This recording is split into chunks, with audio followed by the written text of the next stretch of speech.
Hello, it's Friday, and we're here to save Auntie Shepherd from an argument on Twitter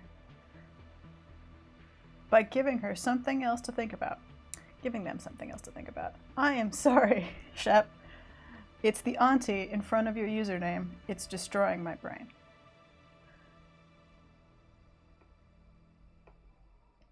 I keep doing the wrong pronouns. And I don't like it. And I am sorry. But I swear I will always correct myself. So, it's Friday tea time. As you may notice, we are not at the pottery table. This week has kicked my butt. I am behind on everything.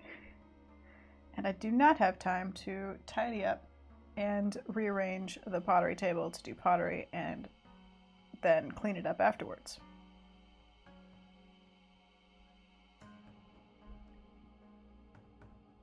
So here we are at the computer with no plan, a sleeping cat, and this blank white page. Mitchie UK says, I made tea. I'll either manage to stay awake for the duration or I'll be awake until 6 a.m. Hard to judge with these things. I feel that. I feel that, Mitchie UK. I've stumbled into an accidental I don't sleep and then I do sleep and then I don't sleep kind of schedule, and it's not great. Gotta say, not a fan. Auntie Shepherd pushing hard for concept art. So I don't have a plan. So what I'm gonna start with is just something for me. I'm trying to Google something and there we go. Because, you know, because it's my stream. I don't know why I went southern there for a second. Because it's my stream. I do what I want.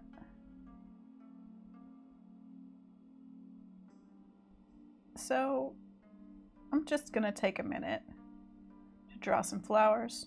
Because I want to draw flowers. I'm gonna draw some ocotillo flowers.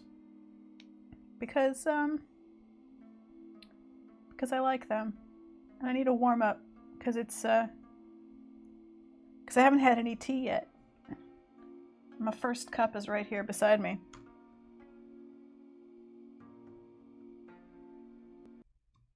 So I've got a what brush even do I have? What Photoshop brush do I even have open? What am I using?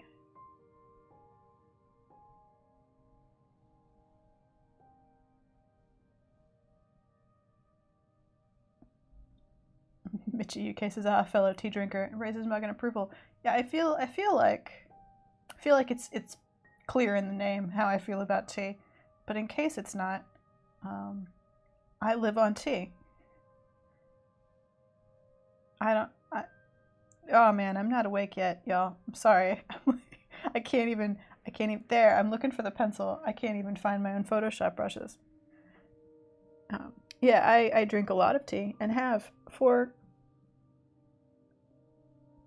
most of my life.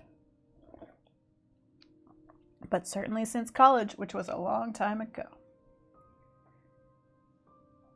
So individual ocotillo flowers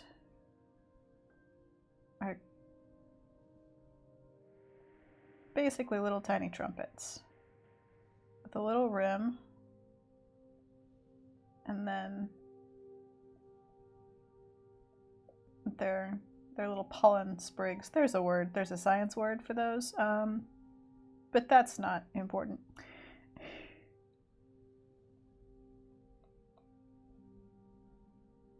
And then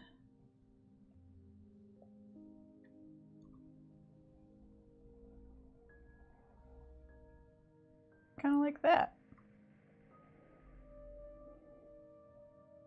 And then there's a bunch of them.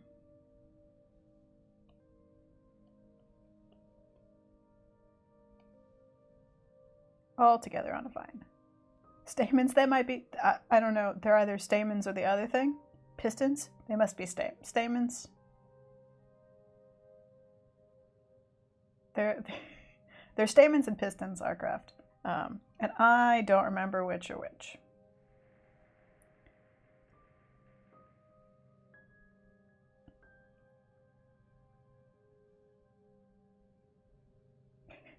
Arcraft says, but I am also not properly awake yet. Yeah, it's fine. We'll just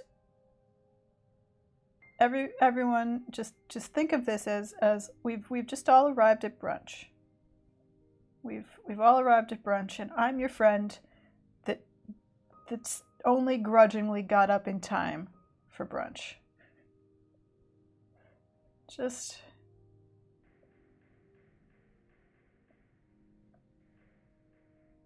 like, I've made it. I'm here because I love you, but it's gonna take me a minute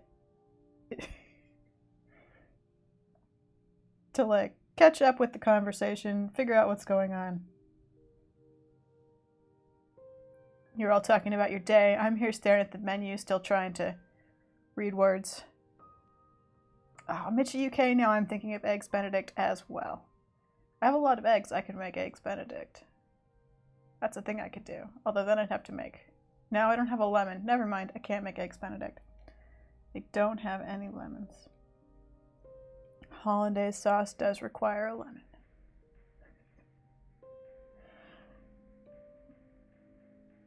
Figment's mate says, oh wait, we were supposed to be awake for this? Uh-oh. And then, has posted the Potu emote, which actually is the perfect follow-up for uh-oh.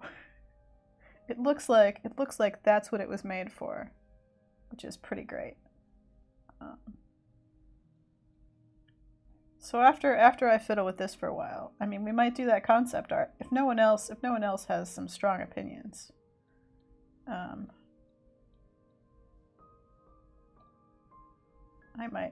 We might do another character concept art stream. The other thing I was thinking, which none of us may be up for today, is doing some group storytelling, maybe something wholesome and like children's book like, but it would require creative participation from everyone. And it sounds like I am not the only one who's had a week and is today a little bit like, I don't know, trees. What? What time is it? What are we doing?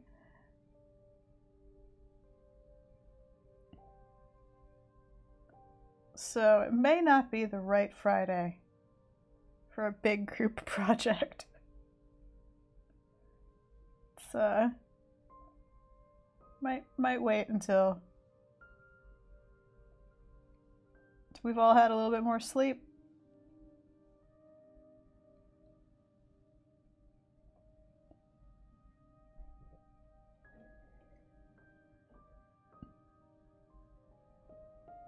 Story time. You're like, story time, and I'm like, yeah, but you're gonna be telling me the story.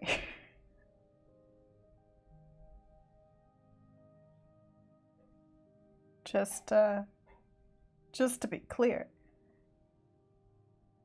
the plan was to make you do the work, which is my favorite kind of stream.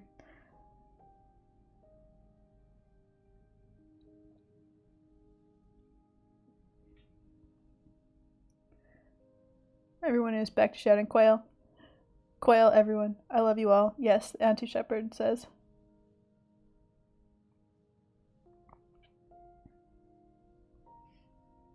Oh, Arcraft has to cook.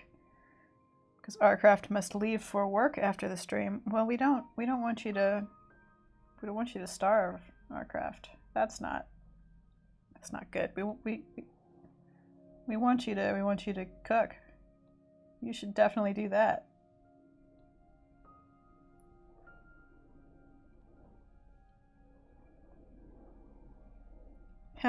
How far am I gonna just go down this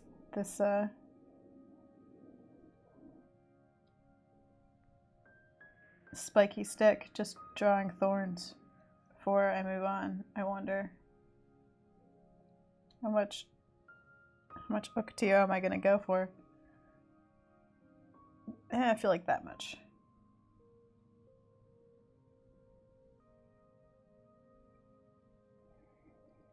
Auntie Shepherd, the initial panel's got too much. It requires research. Also, that's not.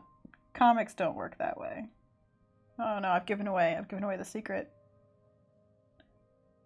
Although, to be fair, you kind of gave away the secret with the initial panel. I don't know. Now, what I do with comics is it would be, I start with thumbnails, so it'd be like,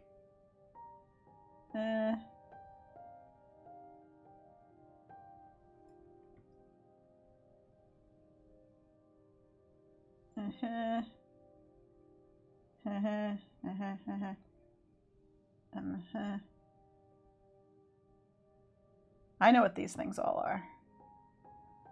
Auntie Shepherd may know what they are.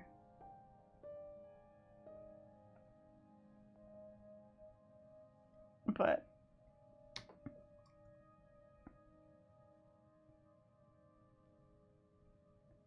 you guys don't. Oh, I forget what the second. I forget if the second panel was.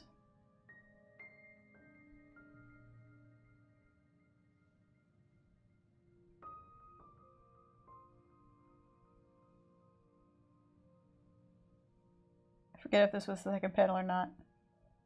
It is now.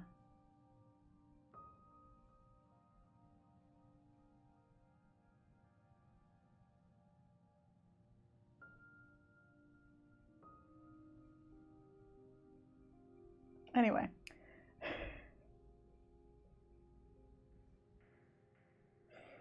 So that's I thumbnail everything before I plan. Oops. I'm a planner.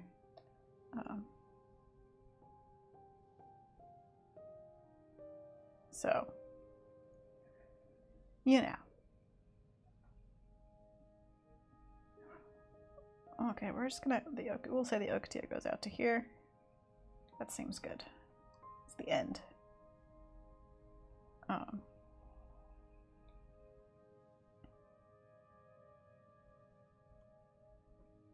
So,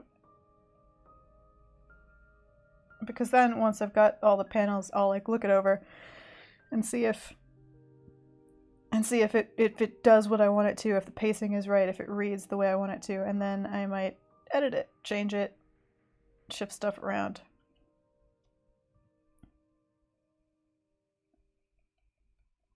Question the pacing.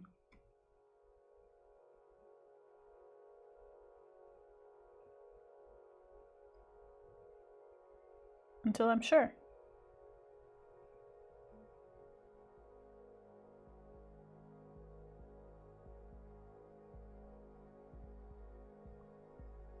You know, like you do.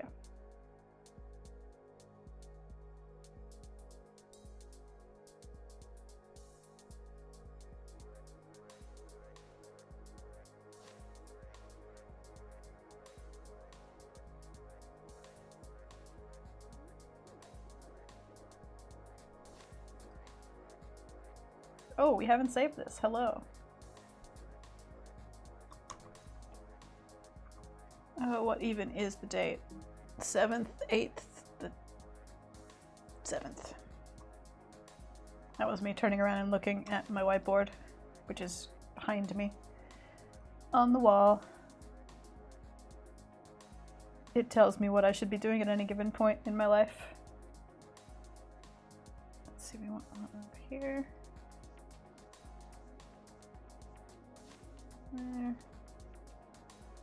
There.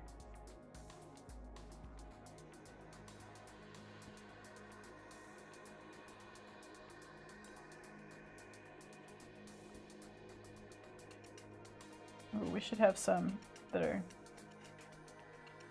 kind of coming towards the camera, shouldn't we? Yeah. That will help.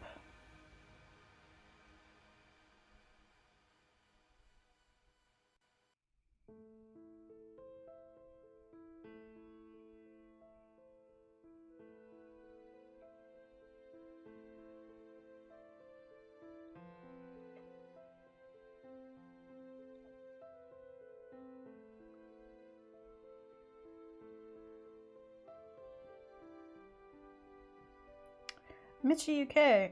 This is a desert plant from the southwestern United States and northern Mexico called the Ocotillo. Ocotillo. It's often used to make horrifying thorny fences. But when it blooms, it is covered in beautiful sort of red/salmon colored flowers.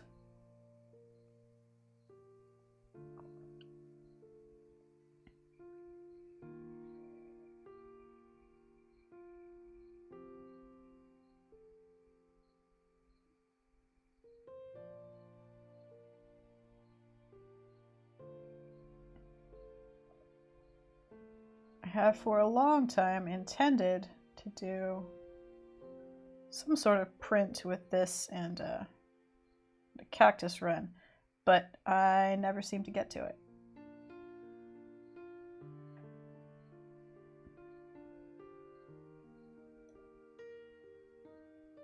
Someday.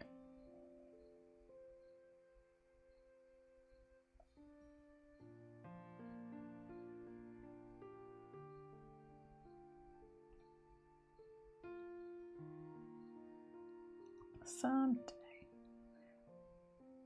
Yes, it is. It is. Ooh, it's a native wildflower, kinda.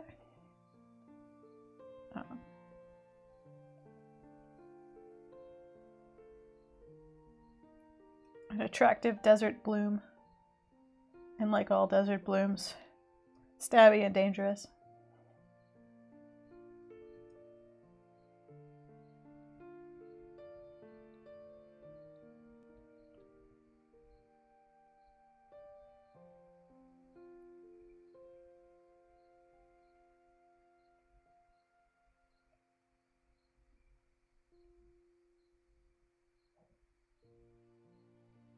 Hello, Frymaster127. Welcome to the No One's Quite Awake Yet stream.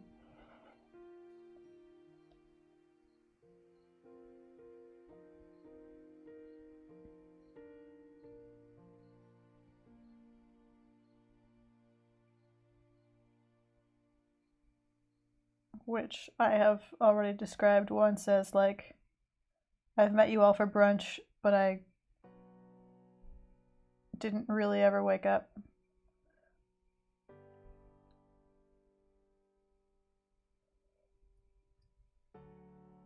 Yes, Auntie Shepherd. Auntie Shepherd is awake, but Auntie Shepherd has been awake since before I went to bed.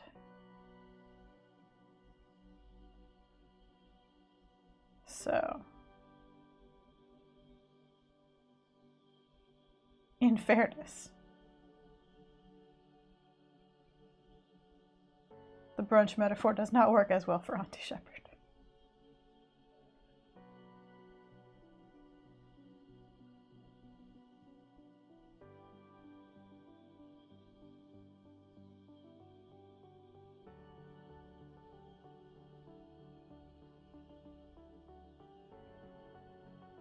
But I am not awake. Frymaster says, by contrast, I am very sleepy at the end of a long day. See, yeah, it's... I'm drinking my first cup of tea. And eventually the caffeine will help my brain process things.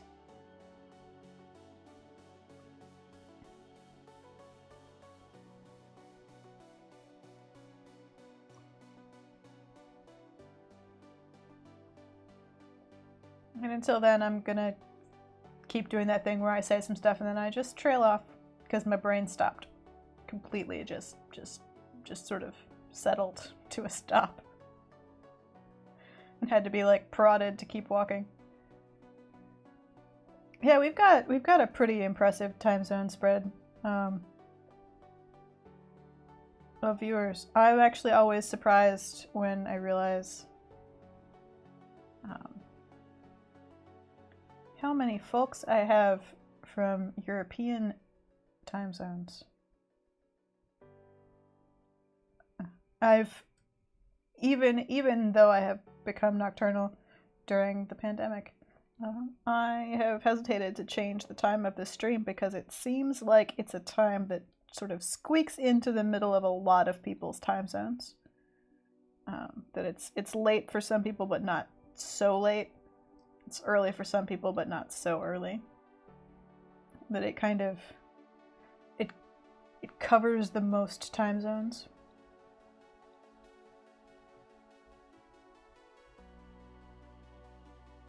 And I want to cover the most time zones. I want as many people as possible to be able to watch.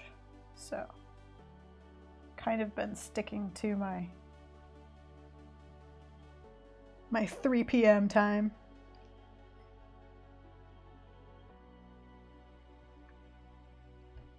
Such as it is.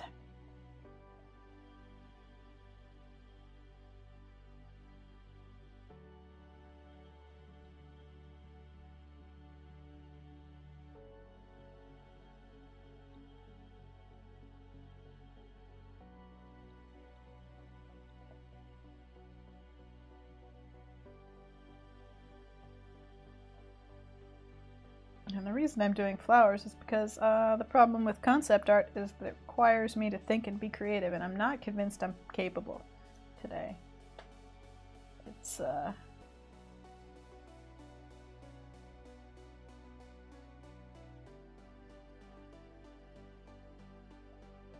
just been that kind of long week,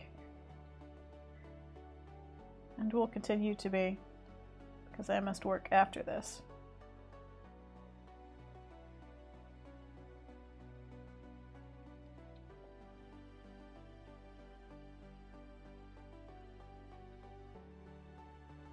And it's been that kind of week where my brain doesn't want to. Just does not want to cooperate.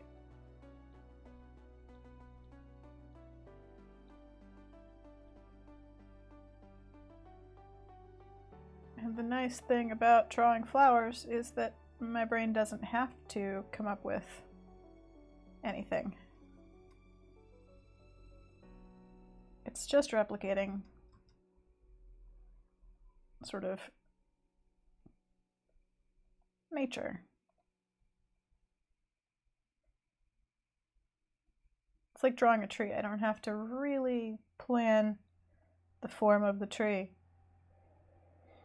because there are rules to how trees work.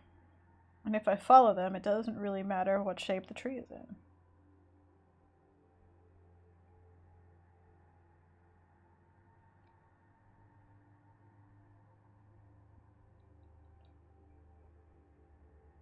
Auntie Shepard says, 14-year-old woods hobo, go. And I say, did you not just hear what I said about my brain?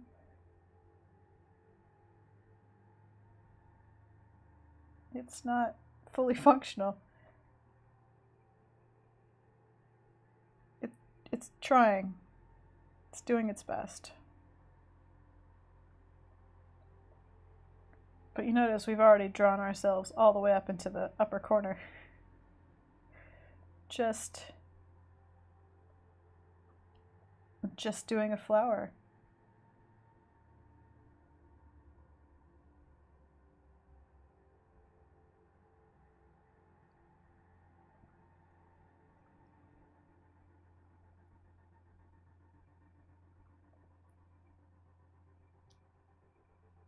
Oops. Arthur Shepard says there are rules to how woods hobos work too, and I would argue there's not. But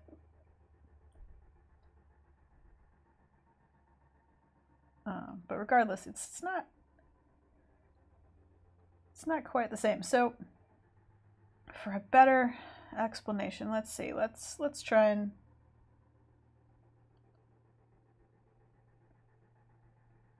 give a lecture on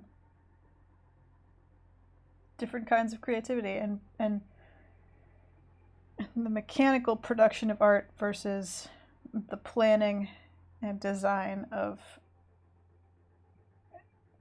a character or a print or a project. So,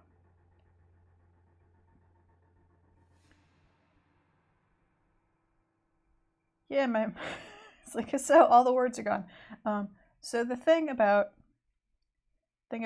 drawing something like this sprig of flowers is that it does not matter how it turns out.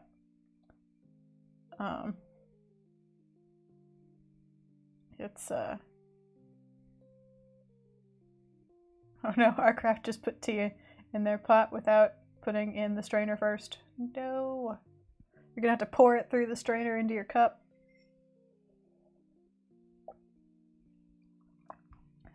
Anyway, the form of this flower does not need to communicate anything but what kind of flower it is.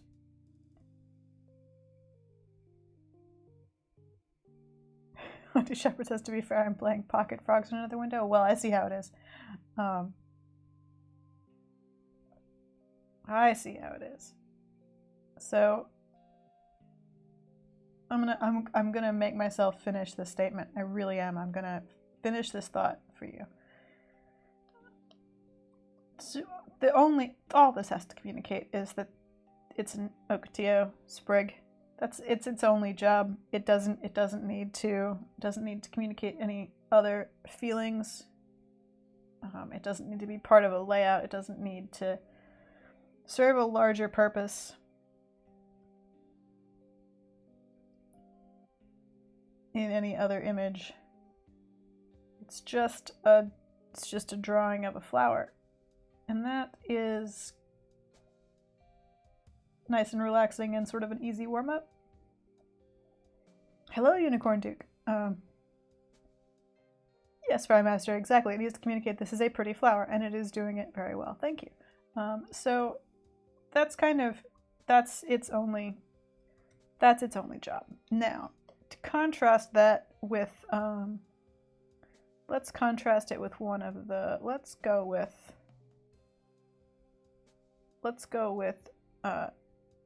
anger here, which we've also done on stream.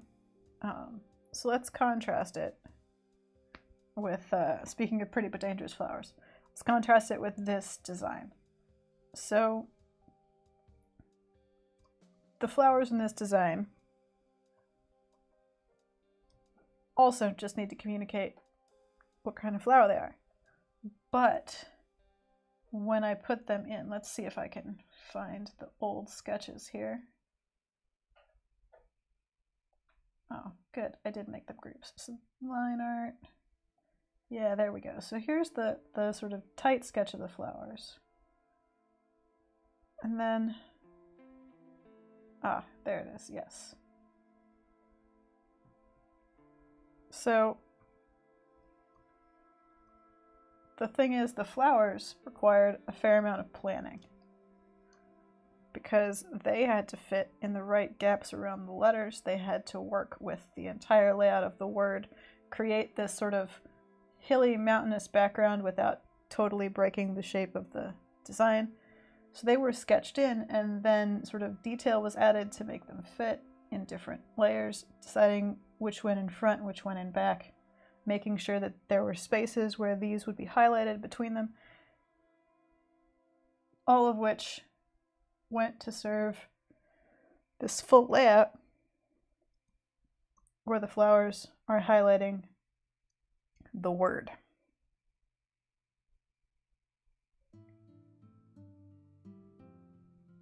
Which means that all of this was thought through at every step. Which is a very different mental exercise from this, where I'm just like, it doesn't matter. It doesn't matter where they go. Nothing else goes in this image. I don't have to figure out how to fit this in with something else, or where it's going to go in a print, or how it's going to look as a layout when it's done. I can just draw it.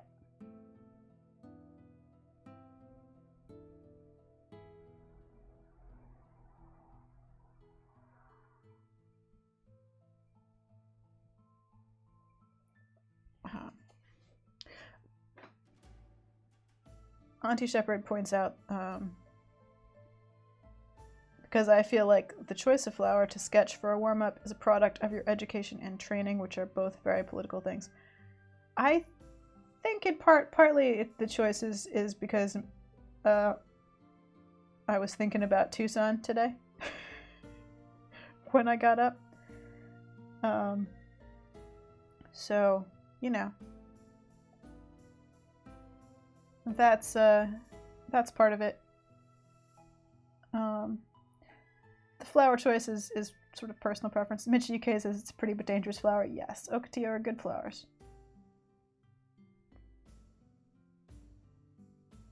Unicorn Duke picked up arapas for dinner.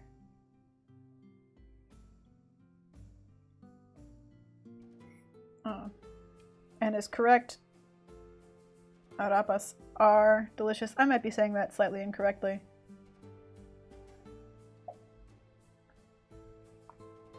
My Spanish pronunciation is out of use, but they are delicious.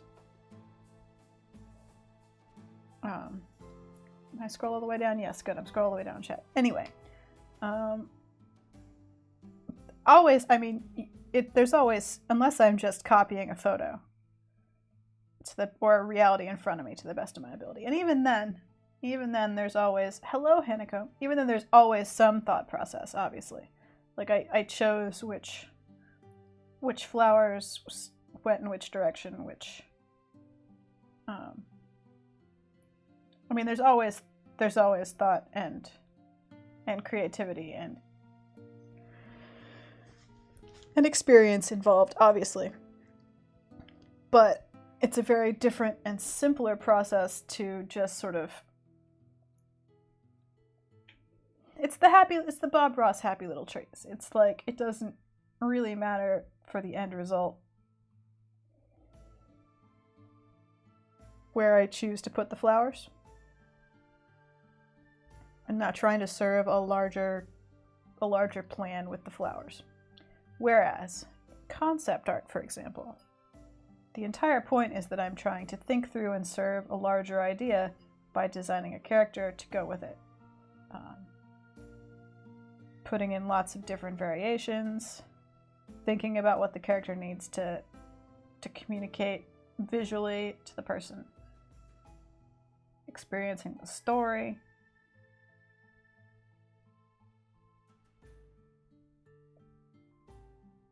What I want to draw over and over again. It's just, it's a different and, for me, more in-depth and more complicated thought process. This may not be true for everyone. I expect that some people find the sort of early blue sky concepting part of the concept process relaxing in a similar way to me drawing this flower.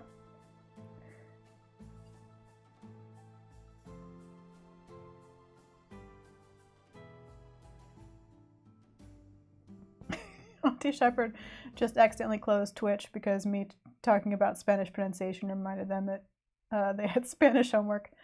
Oh no.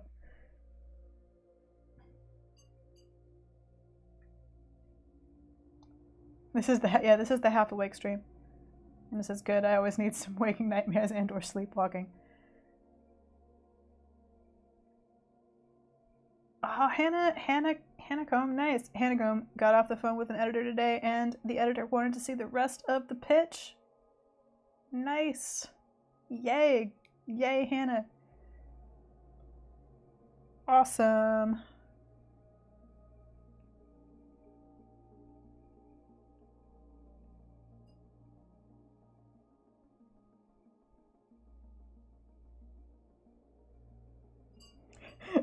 Hannah, oh no, Hannah says now I have to reformat some of my pitch graphics so they look the rest of my comic, but that's awesome. Excellent.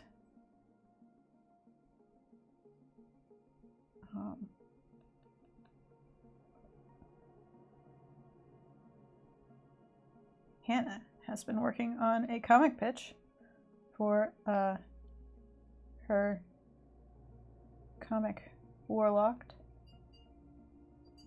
If you followed her streams, you have probably seen some of that happening. It's actually been, I think, a really neat chance to sort of see a bit of the process of an actual sort of publishing comics pitch. So that's cool.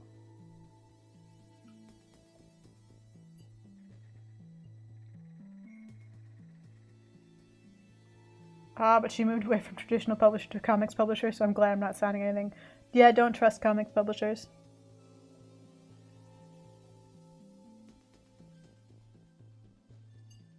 But you know, you don't even have to accept that one editor. You can go to other editors. But it's awesome. They're interested enough to want to see more.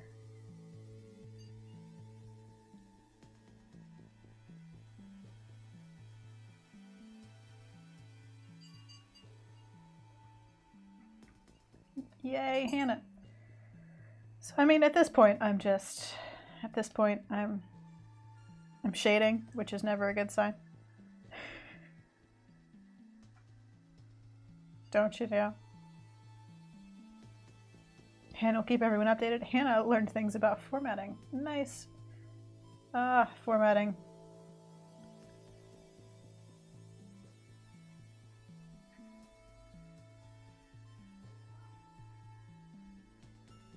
So, I don't know. Again, I don't know if this is true for everyone, but for me, once I've started this part where I'm like overshading a sketch, I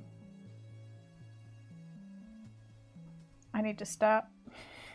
It's clear. Can I make a vole or... Okay, wait, hang on. What do we got? Let's...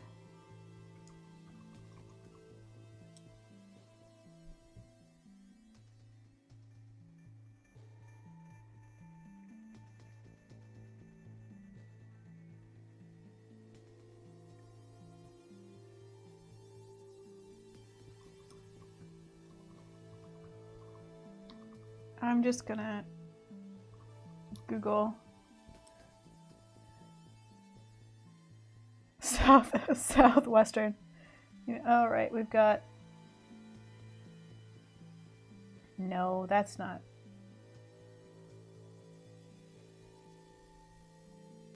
Let's see. Oh good, the CDC... I looked up Southwestern USA rodents and I got a bunch of hantavirus infection links. This is fine.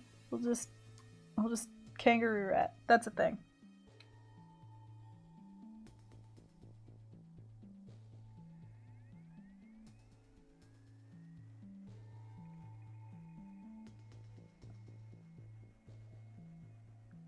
Yeah, well, specifically, apparently, right now, hantavirus. Yay. But that's... I just wanted to remember if it was actually kangaroo rats who made nests in the...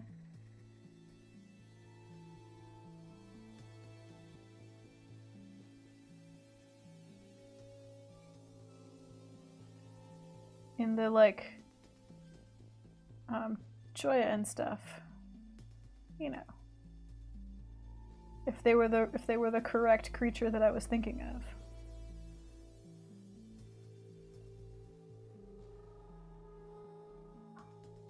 Uh-oh. Hannah wants to know, why can't ghosts carry hantavirus? Oh, dear.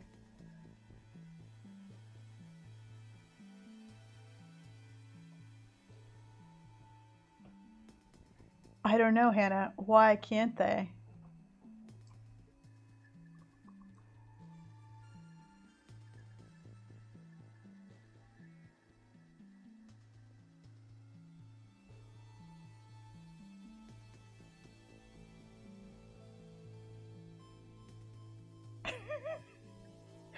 And then Honeycomb says, sometimes I look at something I type, and I get the sensation of looking at a popsicle stick that didn't get the punchline printed on the other end. Oh no, I think that means we're never gonna know if there was a second part to that joke.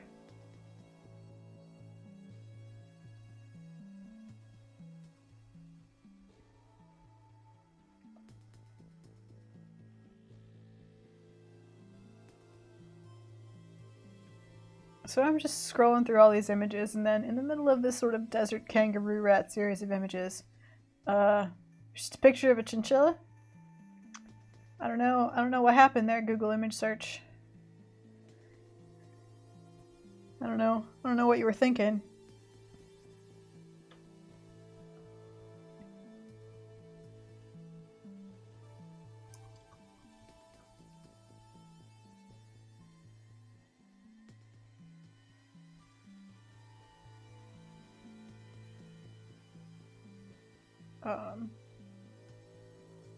But no, we're gonna go with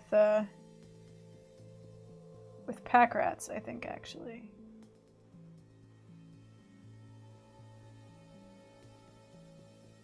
Because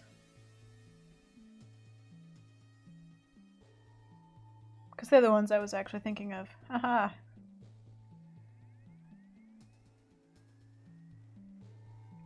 Desert pack rat.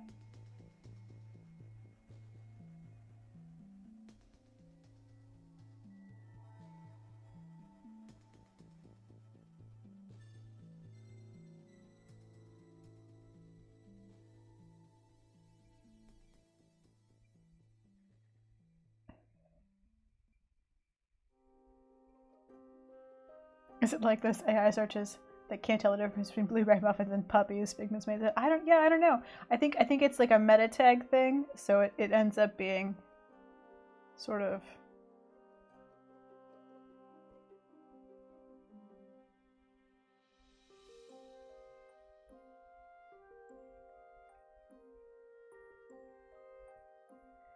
someone talked about something related on the webpage, and it hasn't really.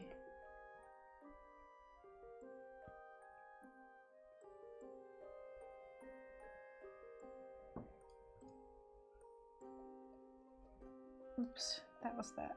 It hasn't really stuck, you know? Okay, I'm gonna put you.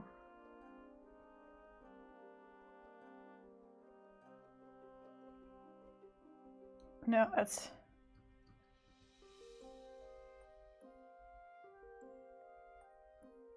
too close to the thorn.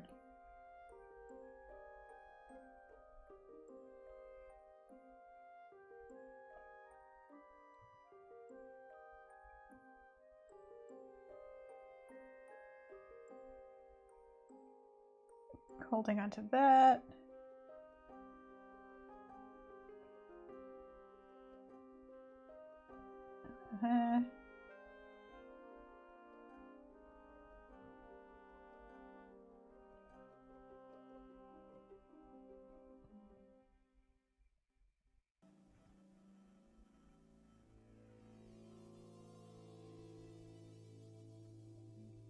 That foot's going to be there. This foot's holding on to that.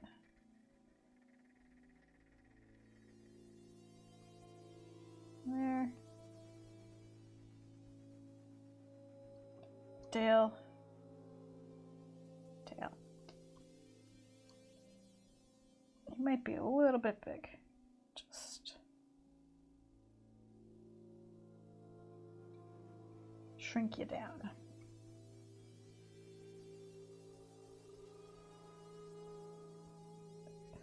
Oh, we went from positive attitude to demodulation on MusicBot. Goodness, MusicBot. Did not appreciate Figment's made positive feedback, apparently. All right, let's make this a better sketch, shall we? Shall we make this a better, clearer?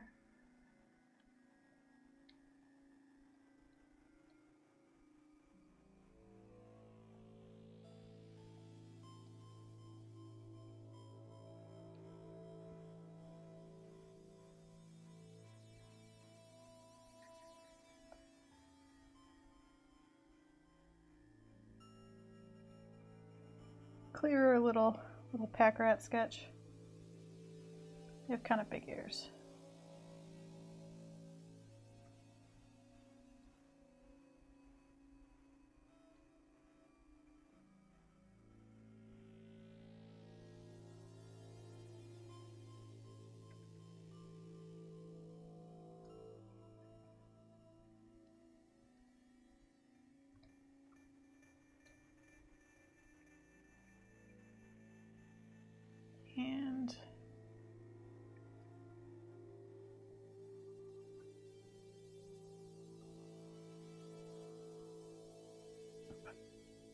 How do their shoulders work? I don't know. I don't know, so I'm gonna ignore the question. Hope for the best.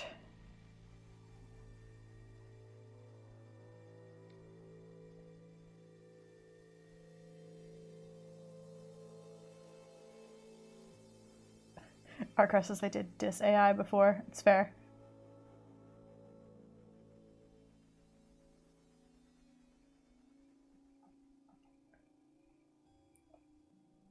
Oh, what do your tiny feet look like?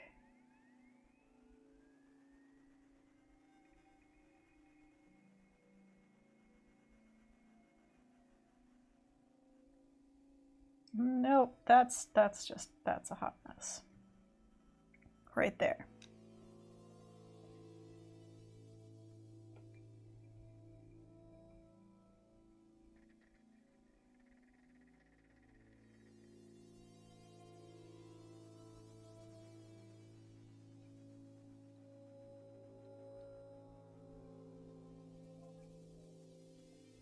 There we go, that's a little bit better.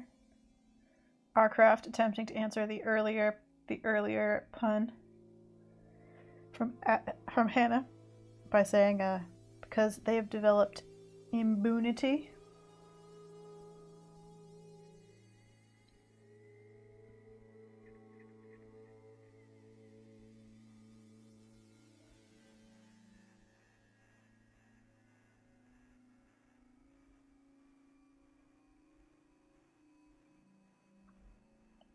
Working hard for that pun.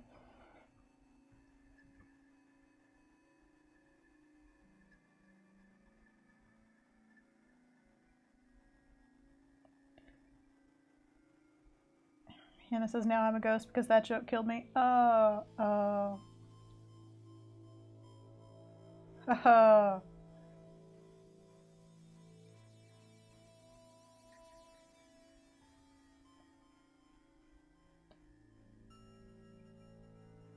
Okay, we'll put little toes here. And then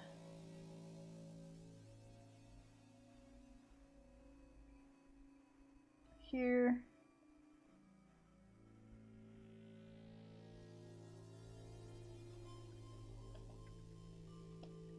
And then a tail, which actually should be here instead of where I put it, because of the way I've angled his little butt.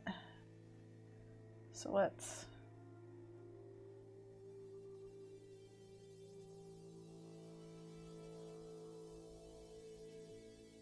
make that happen. There we go.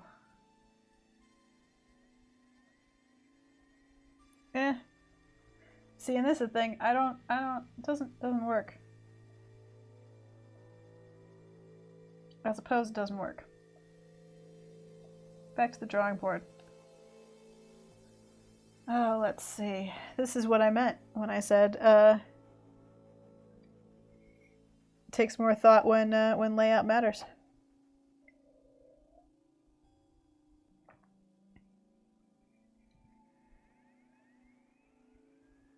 Because he just doesn't look like he's, I don't know. It doesn't work for me. It doesn't.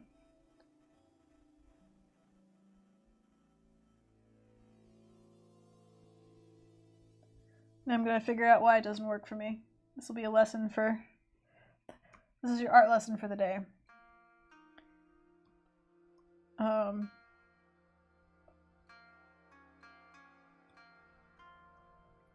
It's the pose of the mouse specifically that doesn't work. And the reason it doesn't work is because it does not. I don't feel the weight of the wood rat, pack rat creature.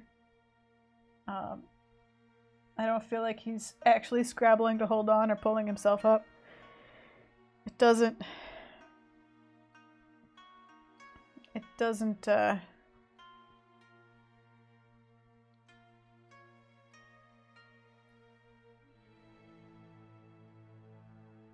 So, like, the weight needs to be heavier.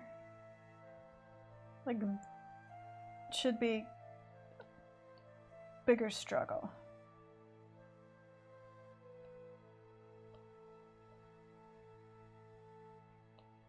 So like that leg maybe down here.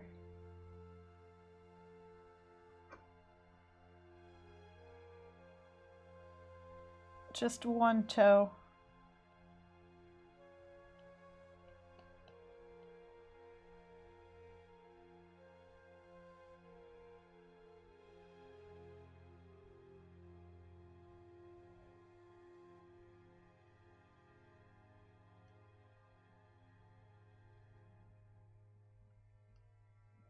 But then,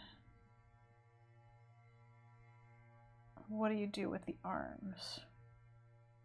We still hold that.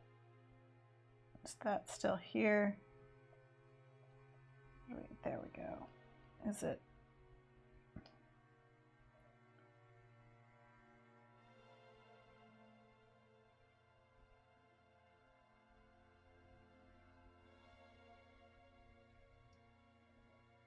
And even then, oops, keep doing the wrong thing. Even then it should be.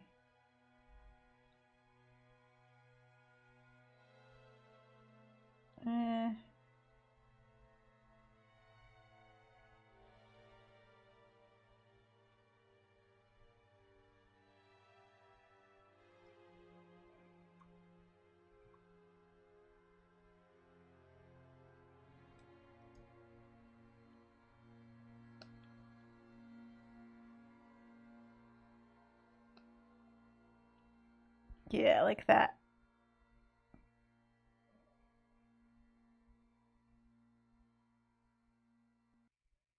Um,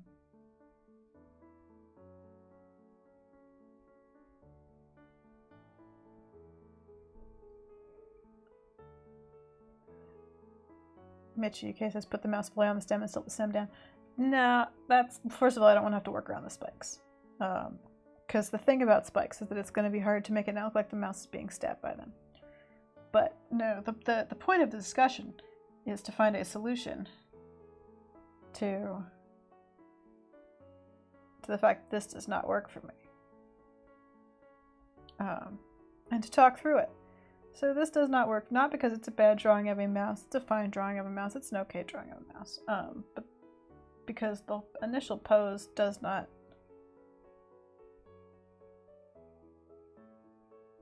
feel, I don't feel the weight or the strength of its arm. It doesn't feel like it's dangling in midair in this drawing. I don't feel the weight of the pose. Doesn't communicate what I wanted to communicate, whereas this feels more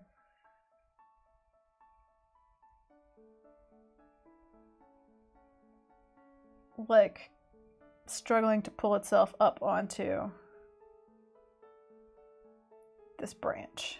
Like it's leapt and caught, and now it's got to scrabble its little way up.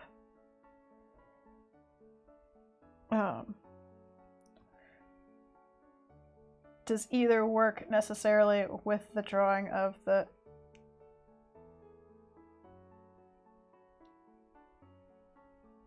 flowers? Does it work as a whole layout? No, it doesn't. But that's not the point. In this case, the point is to sort of solve the visual conundrum of the pose.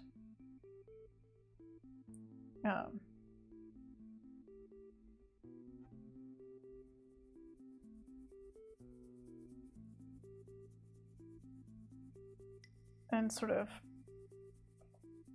work out a way that communicates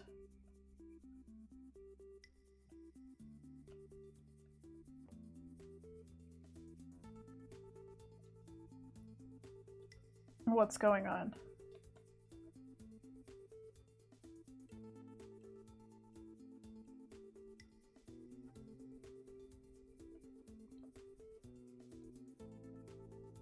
Now, of course, we've got to contend with this weird angle, but be that as it may,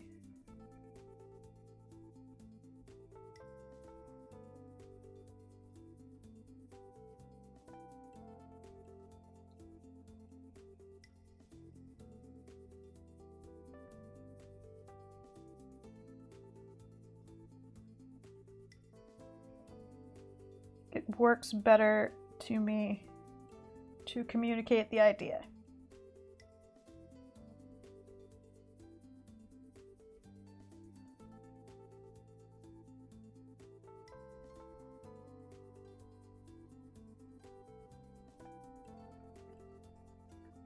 And that is a practical example of what I mean about having to think about things that I'm drawing versus not having to think about things that I'm drawing. This is what happened when I did not really think about what I was doing and just did it as fast as I could, carried it through, drew exactly what you asked me to do. A mouse on a thing. And it's fine. But if I need to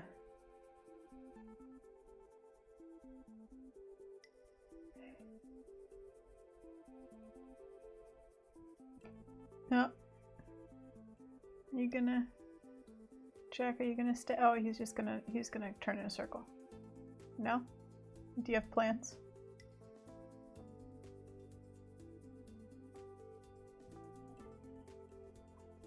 You thinking?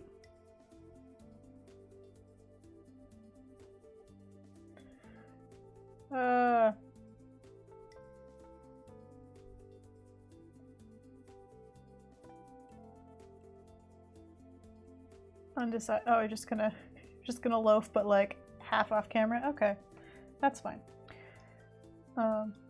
So anyway, that's a practical example. I didn't have to do that, honestly. I could have just left the little mouse as it was, but that I felt was like a good practical example of what I was talking about earlier.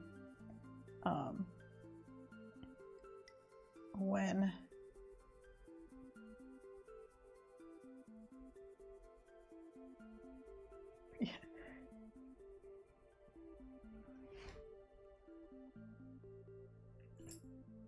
well,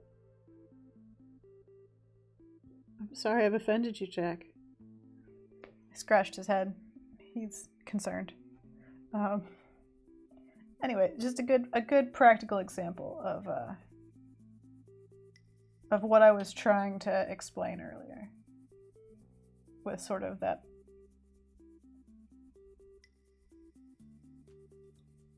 the difference between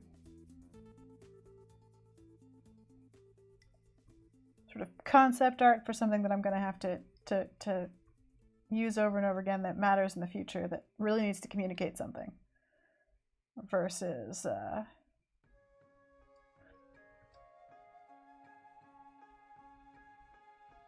draw the thing to amuse people right now. The outcome does not matter.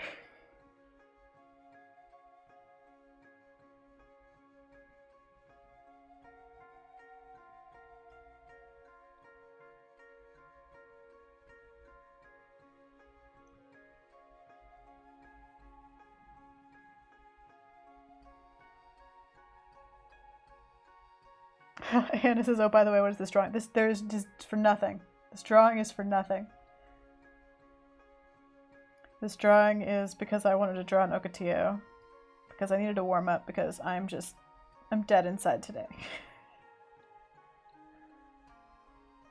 And so at the beginning of the stream, as I was explaining,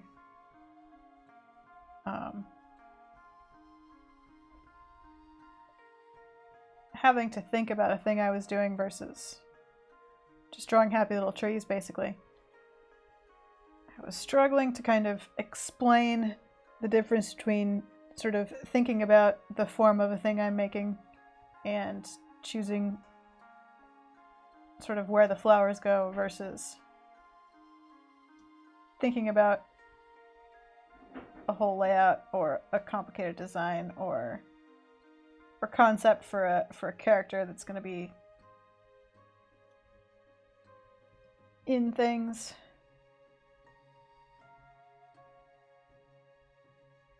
There's between designing a sketch for a stream and doing a whole illustration. I'm dead inside. Yeah, Hannah, I'm sorry. I'm sorry, everyone in chat. That came out darker than I intended.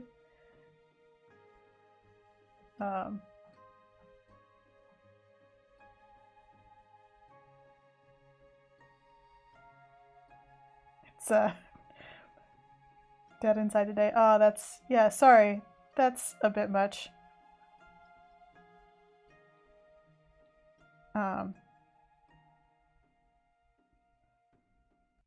Basically, I've now been awake for like an hour and a half, and I'm tired, and my brain keeps just refusing to function.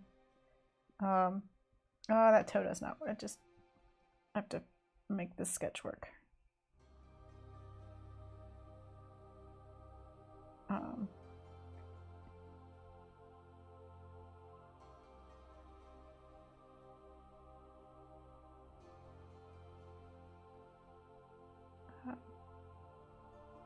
Anyway.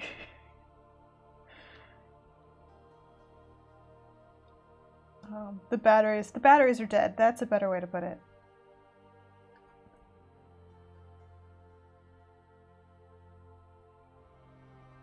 The charging cable is broken. Again, just better toes.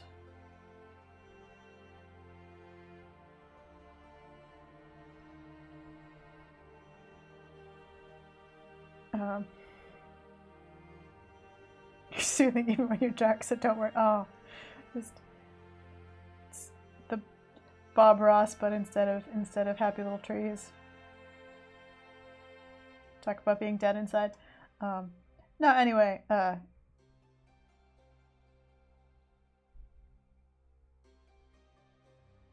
I started a philosophical / art process rant. And then had to see it through. I'm not convinced this is what... Hang on.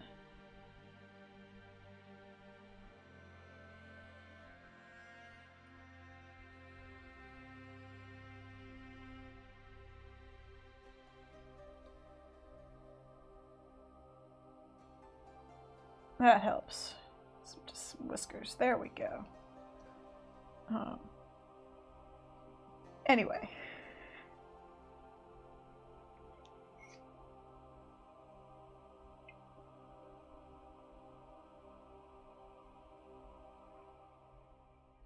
So. The point is that these are both mice. And they're both doing the job of being mice. And you may have a preference for one or the other, and that's fair. I'm not saying that this is a quantifiably, like, objectively better version of the mouse. But what I'm saying is that this is a sketch with a vague idea that I just carried forward. Whereas this is the version that communicates the thing I meant to communicate with the idea. He's pulling himself up.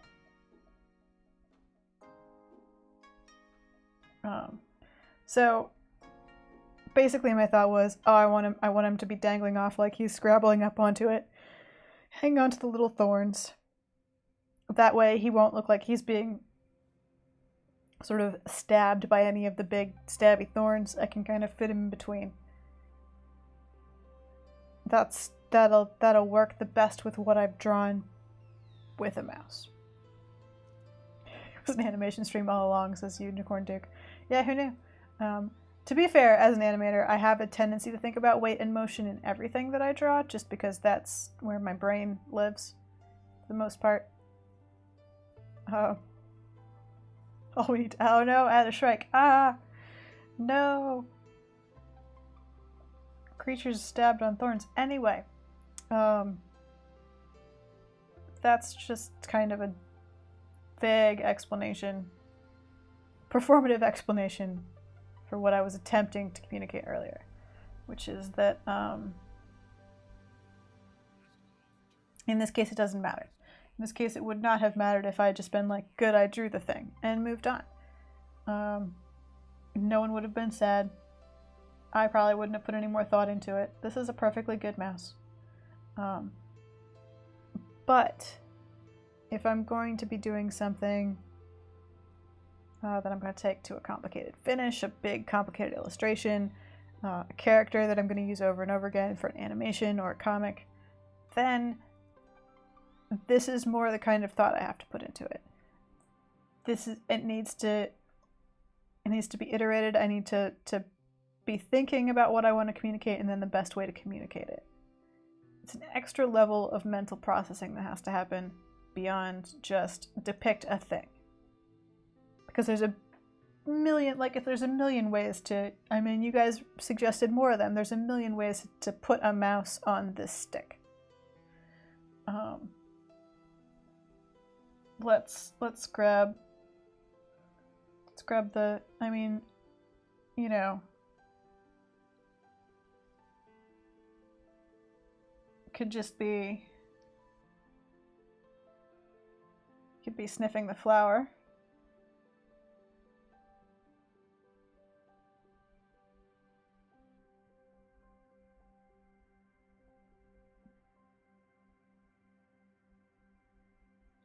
Let's put this foot here on this little thorn. And then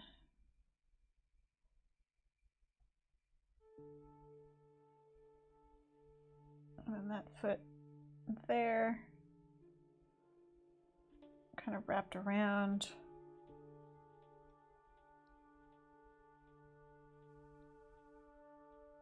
And the tail is kind of draped over the edge. And there's this little, there we go.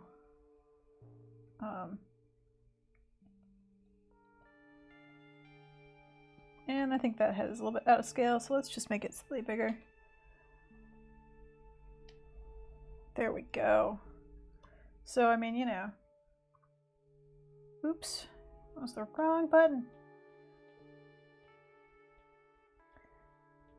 There's a million ways to depict. And then someone said hanging. So we could be, let's have a little foot there.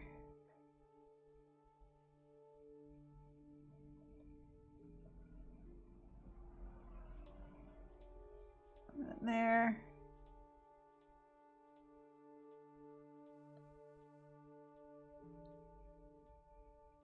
And that little foot's reaching.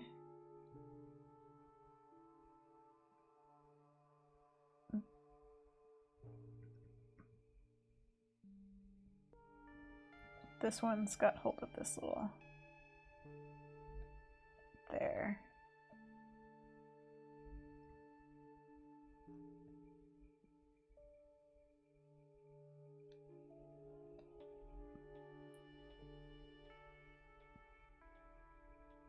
So, you know, there's maybe he has a bee. I've been not paying attention to chat. What has happened while I was not looking? Oh. Unicorn Duke says we are all scrabbling up the thorns of 2020. Fair enough. The second one is definitely a 2020 mouse. Should be stinging nettles or something in that case, says Unicorn Duke. With poison ivy wrapped around it. Ah, yes. Multiflora rose with poison ivy growing on. Now we're just quantifying 2020 as a horrible flower combination. A bee friend. He's reaching for the hummingbird friend. No, hummingbirds don't have friends. I feel like we're all aware of that. A multiflora rose with poison ivy is what you call a goat buffet, says Auntie Shepherd. Uh-oh. And the anagrams of just typing things and hitting enter.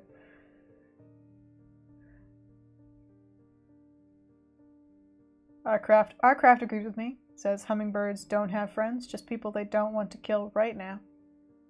Berserker Hummingbird Flower Garden. Yes. So anyway, that's this is sort of just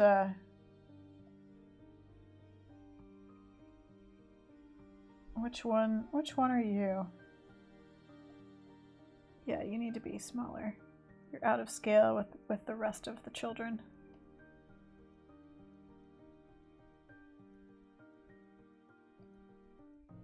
There we go. Anyway.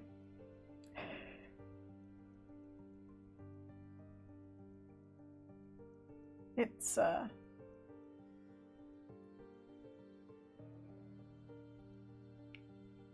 process. And none of these answers are wrong, but picking one of them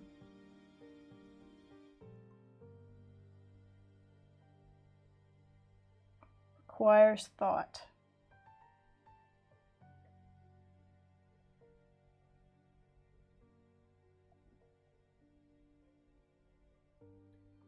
I feel like these two are still larger than the others.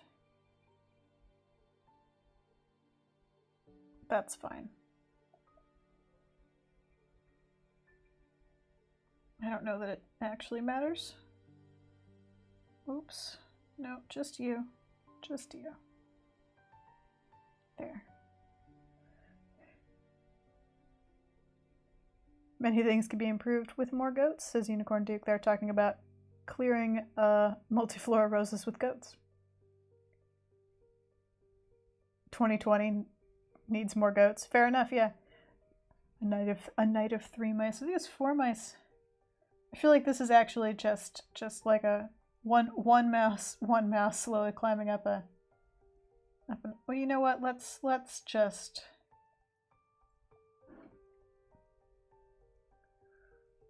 at least finish this saga here.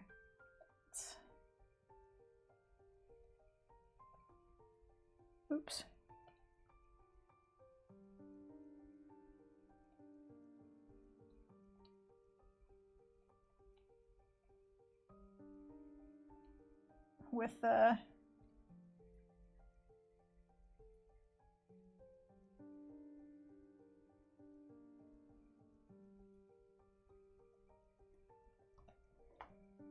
With this sort of end result. That's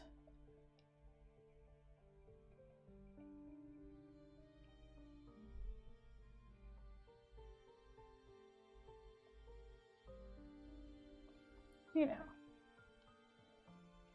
We'll give him a happy ending for his climbing.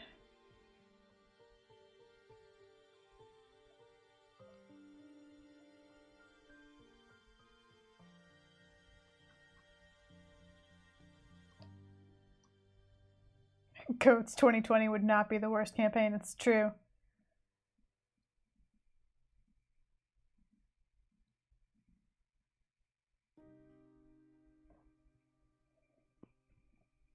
Oh, goodness.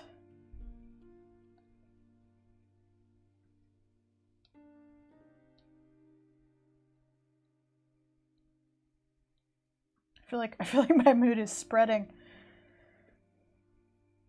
I'm infecting chat.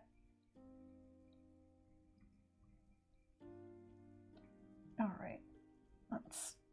So, you know. It's a whole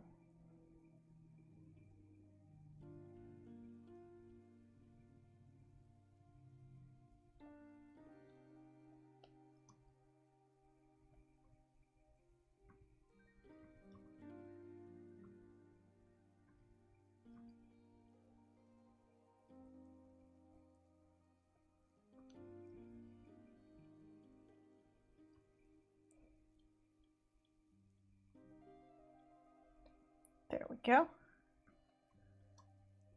Save that. Okay, where are we? So, no, you, and then you. So, you know, what we've got. Hey, let's arrange them in order.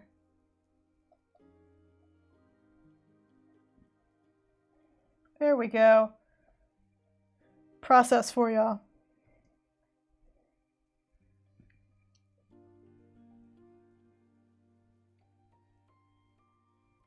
Unicorn Duke says I've been feeling it all week because my sleep schedule is hecked up, and so we're just expressing it. Yeah, same. Unicorn Duke, same. Although I did not get to eat watermelon today, but there's time still. So I'll just leave that there. So to end this art lesson,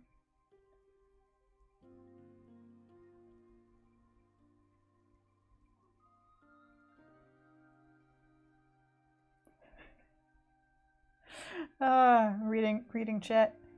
Auntie Shepherd threatens that I must draw both dogs and cats, and it is cheering them up because Auntie Shepherd is aware that secretly I don't really enjoy drawing dogs or cats, and I don't have an explanation because I just spent more than an hour drawing flowers and mice. So like you'd think that I would be like, yeah, cats and dogs, but for some reason, not so much. Germany is suffering from a heat wave, so that's fun.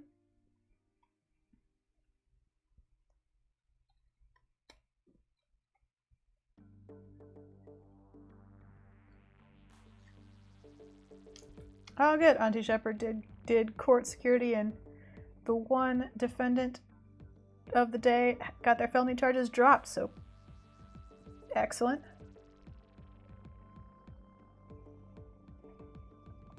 All right, Jess just sort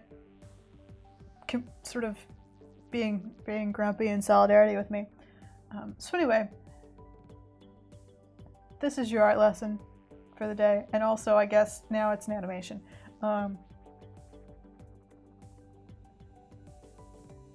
But as a wrap up for the art lesson, one of the most interesting things that I ever had to do in a college class was to attempt to draw as many of 100 different views or layouts of the same still life or the same object as I could think of. Essentially, I think I did a teapot. It seems like a thing I would do. It's a really good exercise, and if you are interested at all in art, animation, comics, it's actually a really helpful thought exercise. I don't know what layer I'm on. I'm going to have to remove this later. But so it's just, you kind of make a grid and you've got a bunch of little squares, right? Then here is a teapot. And let's say it's on a table with a flower. It's just like a still life, you know?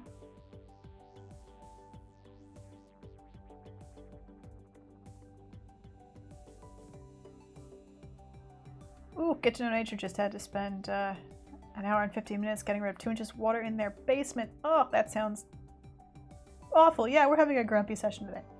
A grumpy session and me teaching an art class to people that didn't come for an art class. It's fine. We'll get through it. So then you've got this sort of simple layout, and you're like, okay, well, how else could I, I could do it overhead. Like that would be a view, right? I could do it from different angles. What if the flower's in the front? What would that look like? Ooh, what if I'm looking like way up at it? What if I'm on the other side and I'm looking like up at this teapot? What would that be like?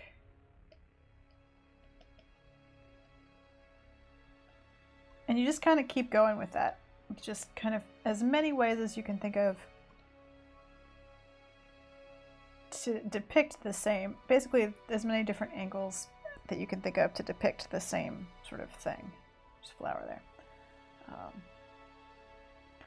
And you can, like, oh, here's, oh, from behind.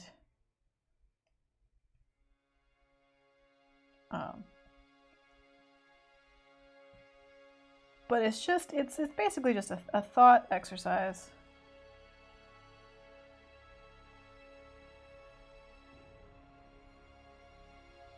To consider. Like, we could go even closer. What if the teapot is just sort of blurry in the background of this flower? What if it's all about this flower? So it's just to kind of a thought exercise to consider the different ways to depict the same thing. What if Jack photobombs the teapot? Yeah, so the idea is that you're taking the same content.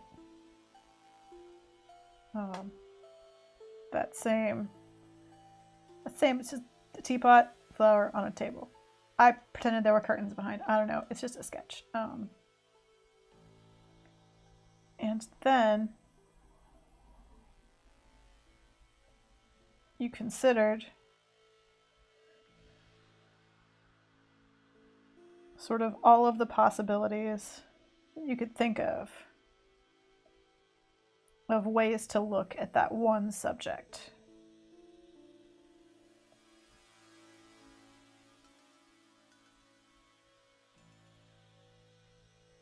And how each of these different views feels different, tells a different story, puts these objects, sort of these basic objects, into a different light.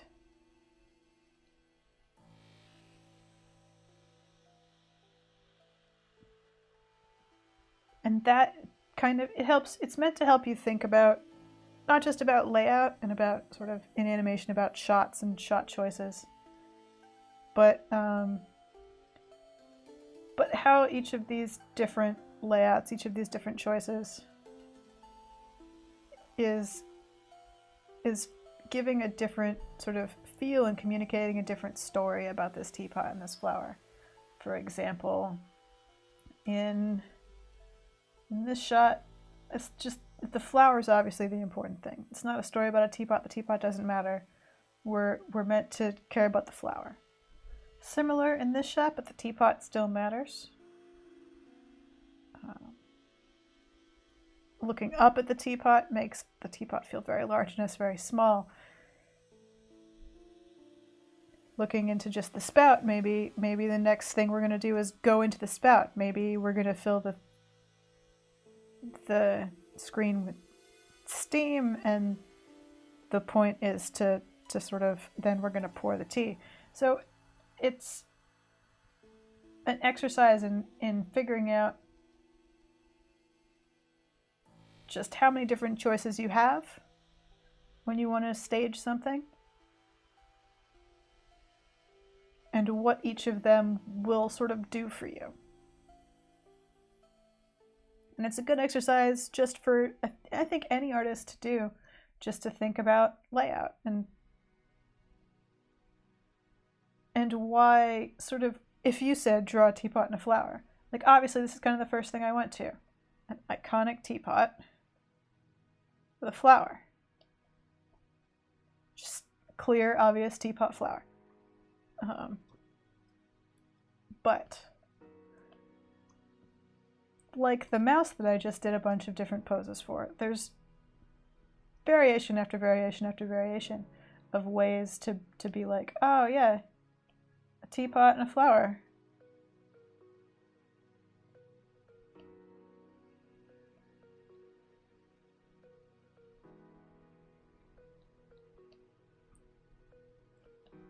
Just, different views, different angles. So it's an exercise that I recommend that you do for yourself sometime. If you, especially if you're an artist who feels like you're drawing the same kind of staging over and over again. Like if if you're feeling stuck. For example, if every time you're asked to draw like a mouse, you're just sort of doing the same view. Mouse. Or the same pose, or you find yourself repeating the same composition or layout over and over and over again. It's a really good exercise to just remind yourself that there's basically infinite options. And it depends what you want to communicate. Struggling mouse, casual sort of acrobatic mouse, happy mouse, stiffing a flower.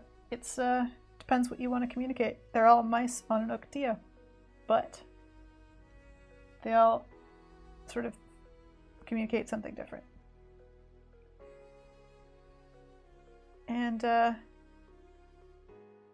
it's 4:53, and I feel like that completes my little art lesson.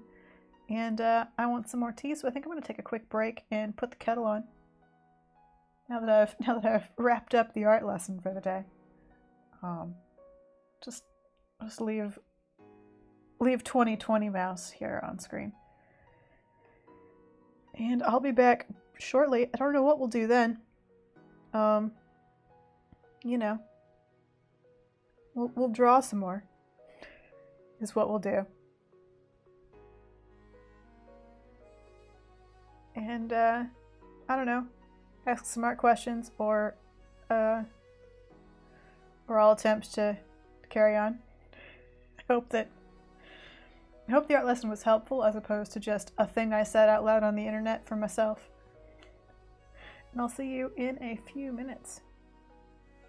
Oh no, break time. Can I get break time? Hang on, we can make this work. We can get this. We can get all of the things. There we go. Drawing in an art stream, yeah. Madness. Alright, I will see you shortly. Break time!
My cat and I have returned. By way of vague explanation, when I stand up and leave my desk, Jack has a tendency to also get up. So if I get up and have a break, he gets up and has a snack. It's annoyingly adorable. Hello, Angela's Folly. Just now that I'm back from break, I'll just put some icons. Today my brain just really wants me to stare blankly into the middle distance while it does nothing. That's what it really wants out of today.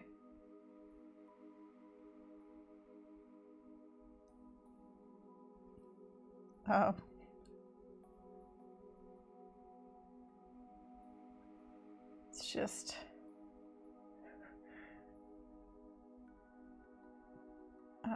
my Patreon. I mean, I do keep putting stuff in it. That's the point of Patreon. Hannah Chrome says she's looking at my Patreon and it has grown. I'm like, yeah, I mean, I post stuff in there. That's what it's for. Auntie Shepherd says, I think the drawing 100 views of a thing is the drawing equivalent of the alphabet thing we used to do in fanfic. I don't know what that is, but I'm willing to guess you're right. Yeah, I don't know. I was standing in the kitchen boiling water for tea and just stopped. Like, some days my brain just doesn't want to do the thing that it's built to do, and it would rather just stop and stare blankly in the middle distance and just shut itself off. I guess that's how we are today. That's the day we're gonna have. I've got a sketch request thread up with a little poll for people to decide if they'd rather have a live sketch session or a recorded one. So if you're a $5 or $10 patron, you get a sketch request. Unicorn Duke's got to think of a sketch request. I mean, you don't have to. I don't know if this amuses me. I don't know if it amuses anyone else. I don't know if it's even actually funny, but I find it hilarious that every time I ask for sketch requests, there's someone who's like, oh no, I've got to think of something. And I'm like, you don't. It's not a requirement, but you did pay for it. So, I mean, like, no pressure. You don't have to have a sketch request. If you can't think of anything, that's fine.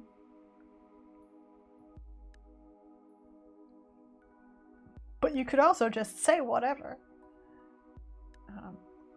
So, Mouse or Nokatia. I don't know. What are we going to do now? I'll tell you what we're going to do first is we're going to sort all of our layers and remember where we put anything. Because somewhere in here, okay, there's that. Somewhere in here there's good. That's its own thing. Not a part of this. That's not a part of this. Is that? Yes. Okay. These are all Mice and Okatio. These are not. Good. Sorted. So.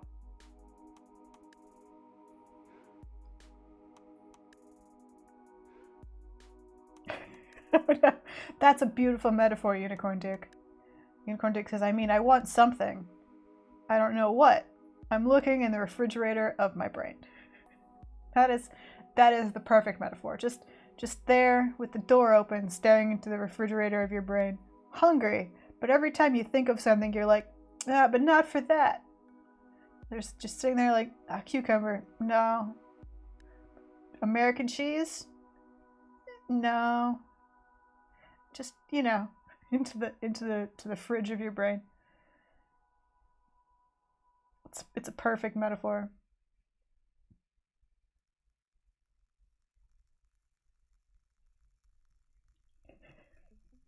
Arcraft says, I have a sketch request and that I would like a sketch. Is the detail of a sketch of what that is giving me trouble?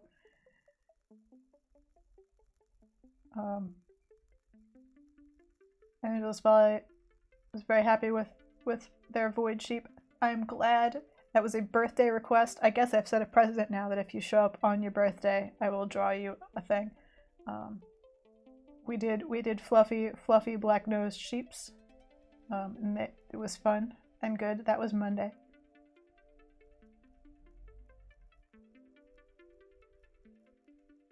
A fridge full of voice. Just a Figment's made says, and my brain thinks of a brain standing in front of an open fridge full of brains. Oh no, brain fridgeception.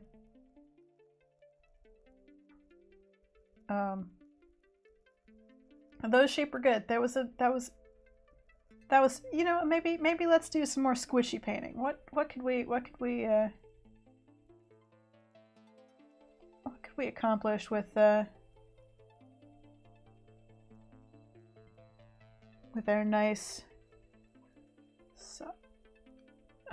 you know what, let's do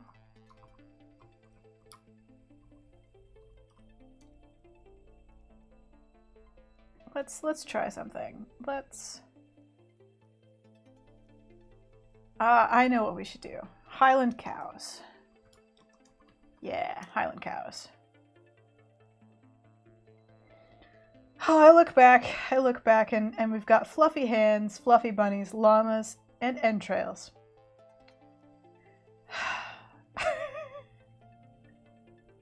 Just alpacas, fluffy bunnies, fluffy entrails. Just and that, friends, that list is the perfect summary of my chat. I love you all. I love you even with the entrails. Oh, this is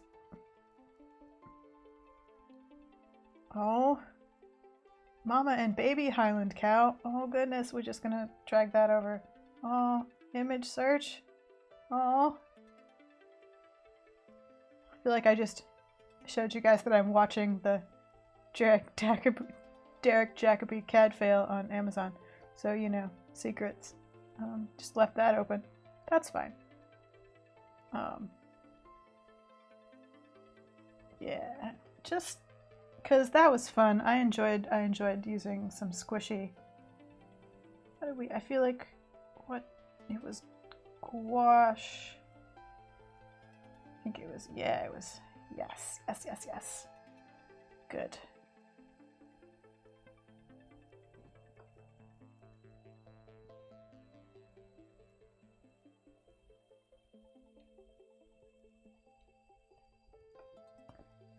Michi Yukesh is a famous Highland cow pick of one in the snow. It's beyond cute. Yeah, Highland cows are.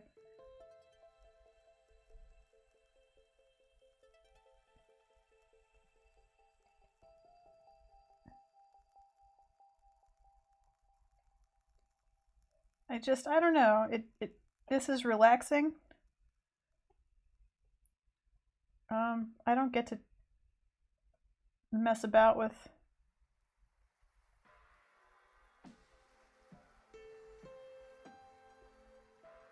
this foolishness that often.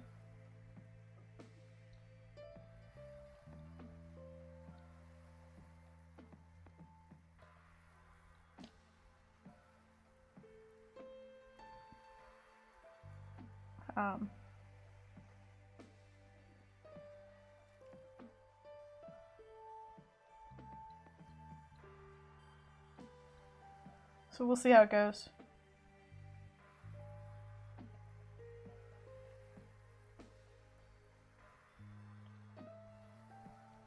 It's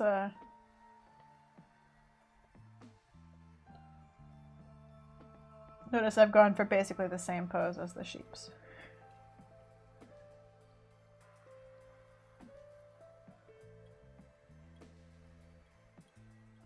We'll see how it goes.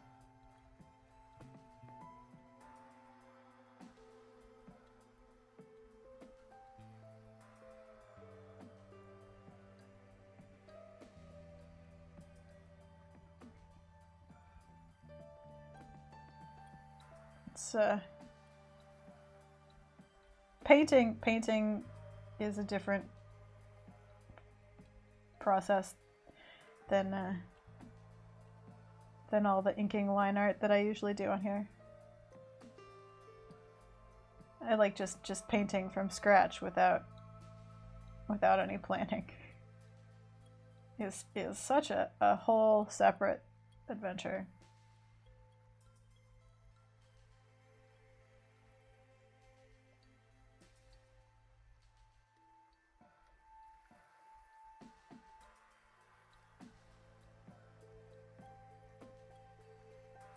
Unicorn Dix's animal stares at weird thing. Taking its picture is a pretty common pose. That's true.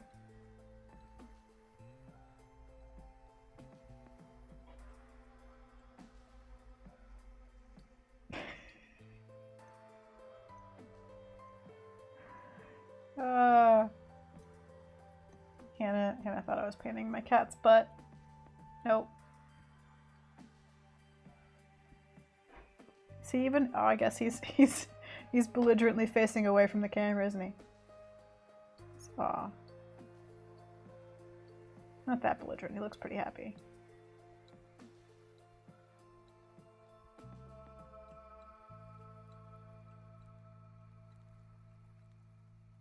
What? Honeycomb says, Mitchie UK, you threw me down a rabbit hole of pop culture characters painted as owls. I don't know how that happened, but that is very specific. Like, weirdly specific. What happened?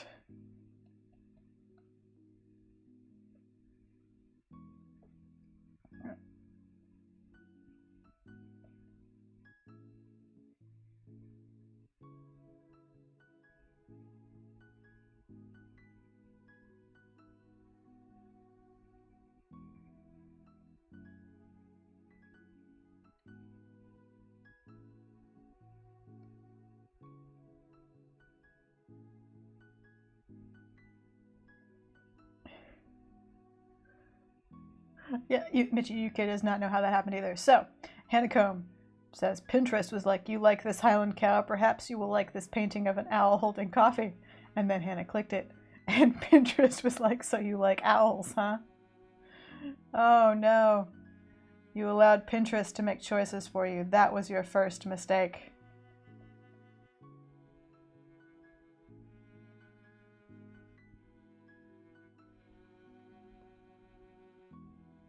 Your life shall never now be the same as it was.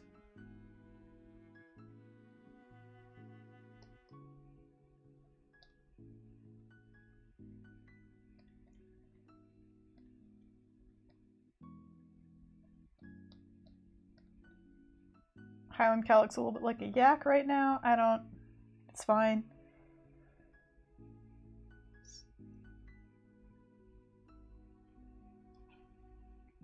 Would I charcoal perfect? Is that the charcoal that I used?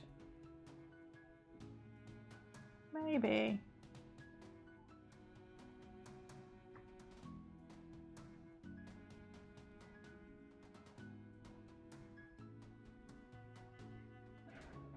Maybe. I don't know.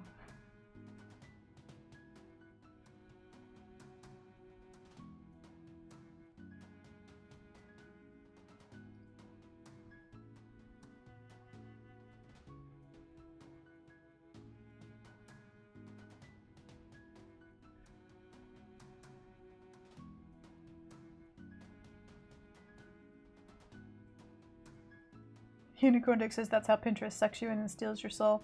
So you'll be making recipe posts where you write long, irritating stories before the recipe. I had that explained to me, Unicorn Duke. The long, irritating stories before the recipe. It turns out that has to do with how metadata works. It is Google's fault, more or less, that happens, because that turns out to be how you're found in search engines. So you need all of the words in the long story, so that anyone will read your recipe blog.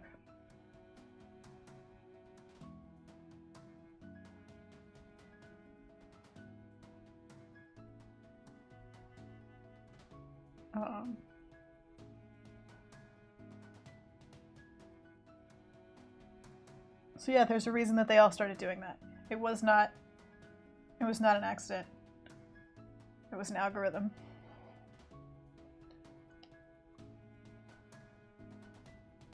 It was done with intent.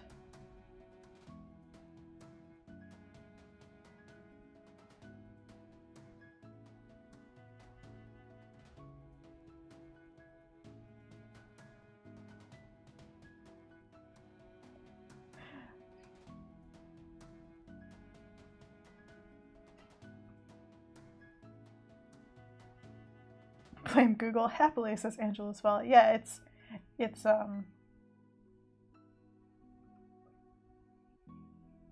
is basically an issue of algorithms and metadata. Like all things, in the end.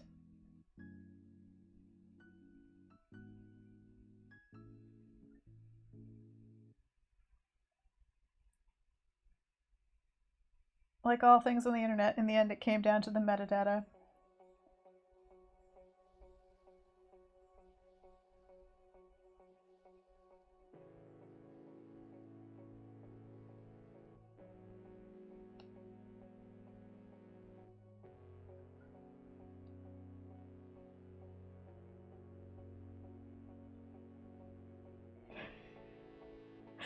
Oh, Hannah Combe says, so monks were doing the long annoying story thing before the recipe, well before the internet. 12th century books are all, here is how the world was created, here is a treatise on sin, and a recipe for mince pie. Now we ruminate on the Aristotelian primal elements.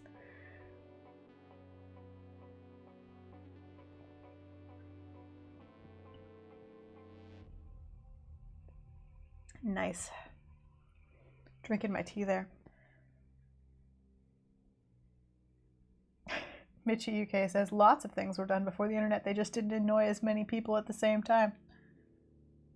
Also a true story. Where are we? There we go.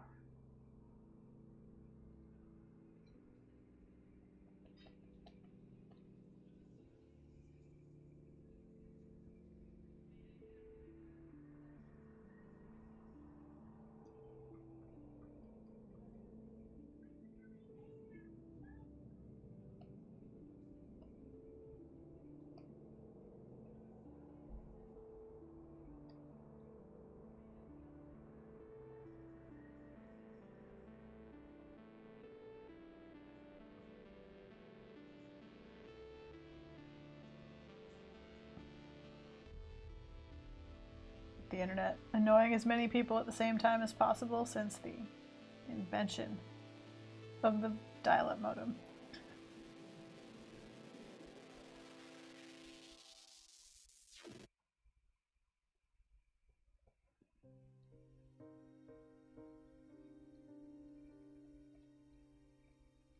I hope everyone's fine with the fact that I'm just now quietly painting a cow. I don't hope that's working for everyone. It turns out to be what I wanted to do.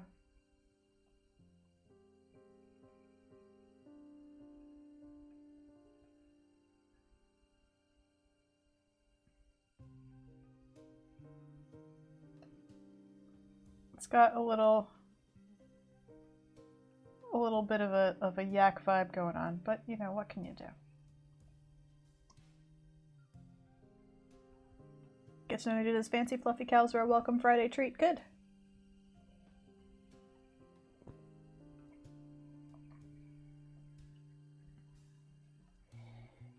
Oh, if you want me, Mitch UK, I can explain my vague process to you if you want for these. That's definitely okay. I'm gonna new. What am I gonna? Let's just grab this. So, if I were gonna sketch the sort of in my head, I've got a shape sketched, and that shape is like, here's the cow, here's its chest, here's its body, here's its legs, here's its horns. So that's like that's basically where I've started. No, there's like a leg here. It's like a, you know, 3/4 pose. There's the nose, ears, fluffy bangs.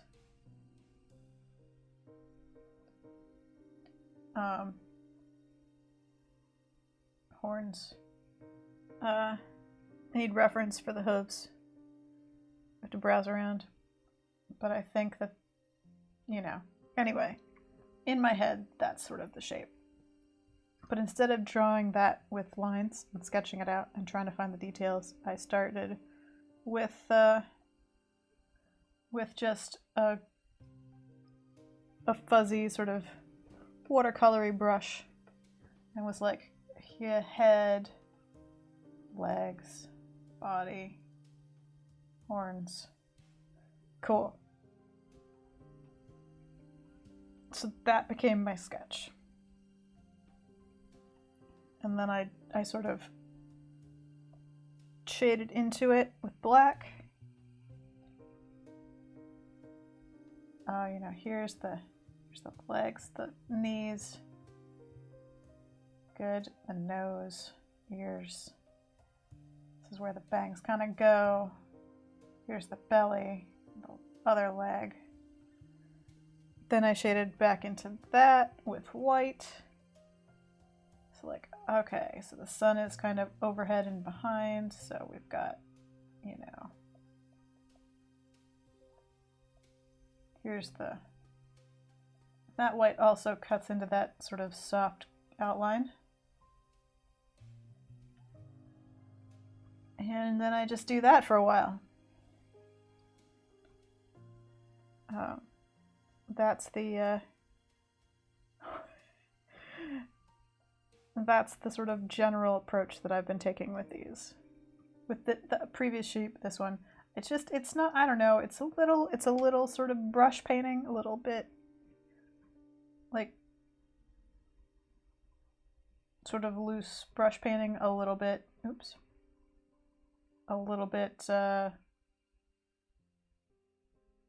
charcoal drawing.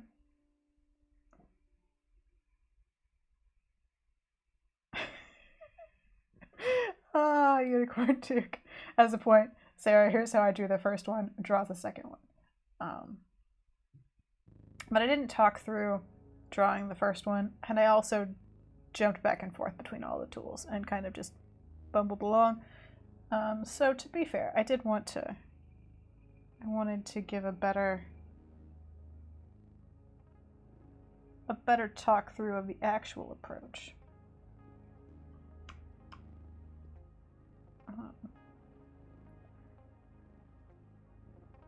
Because the thought process can be hard to follow. So has saving happened? No, saving has now happened. I have saved. Let's... that's a better picture of feet. Okay, because they've got kind of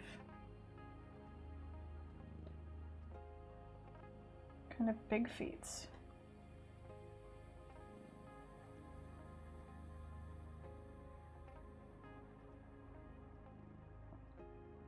Yeah.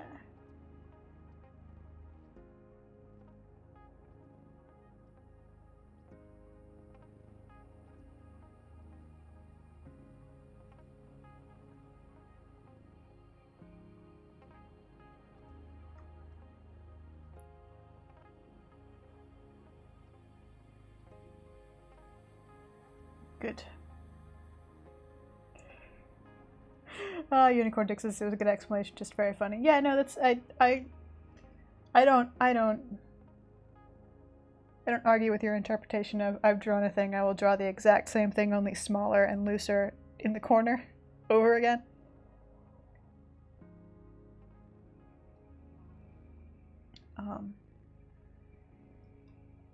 But I know from experience that it can be hard to follow something an artist is doing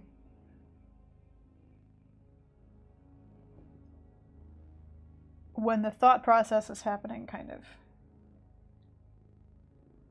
in their head. You know there's a thought process, but you don't really know what it is.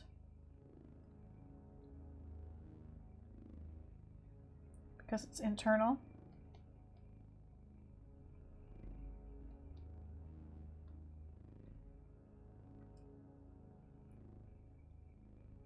I think it can help to kind of simplify it down and just outline it clearly.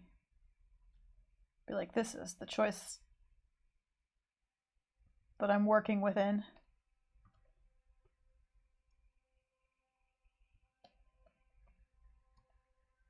These are the tools that I'm bringing to this task.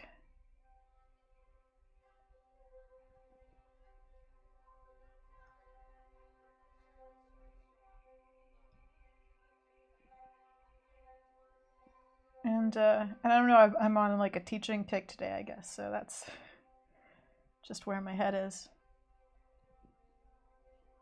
Is like, let's explain what's happening. Let's talk about it.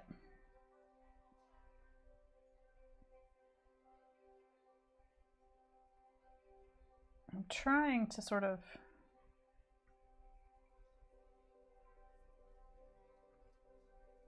figure out the best way to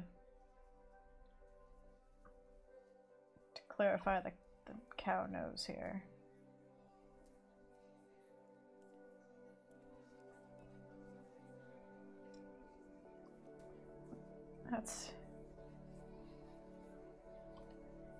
That's working, I think.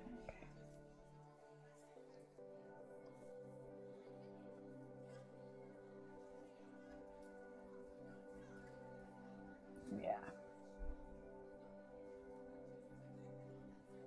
Educational carrots.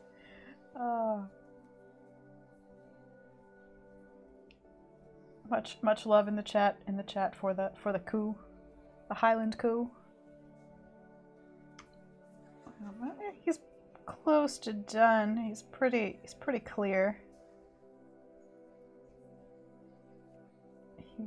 He communicates cow.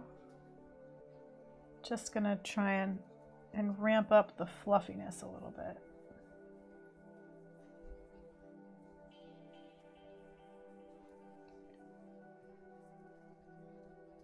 Also the depth. Let's see if we can.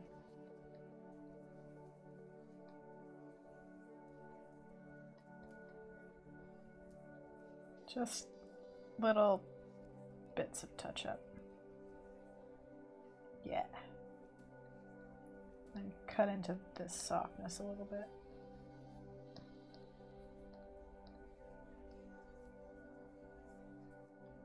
Good. A nice pastel-y, charcoal-y cow. Ramp up the fluffiness. Yes. Yes, fluffiness.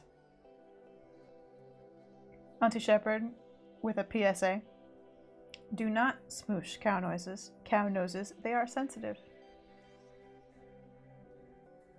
They do look kind of sensitive. Oh.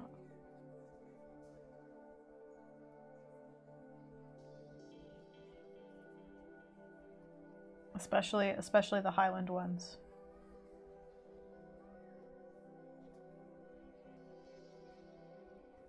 Slightly too much. There we go. Good. Well, that was fun. Did that. Accomplished that.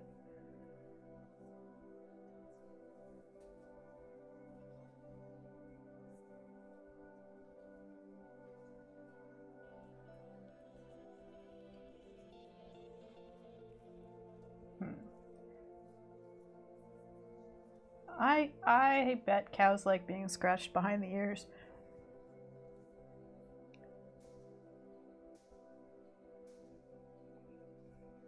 That's my guess.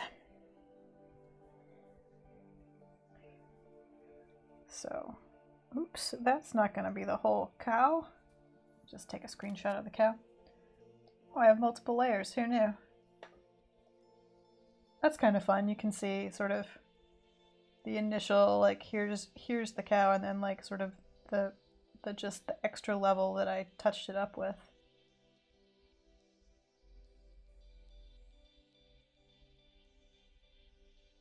of finalizing the form.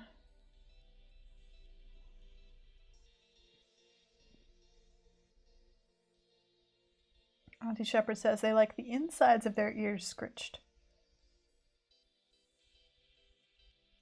And the base of the tail scritched like dogs. And now you know how to appropriately pet a coal.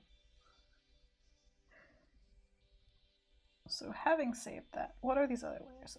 These are my thumbnails. Cool. Just gonna label some things here. So later, I'm not confused about what I've done. All right, we've got a little bit of time left. We got about half an hour. What shall we do with it?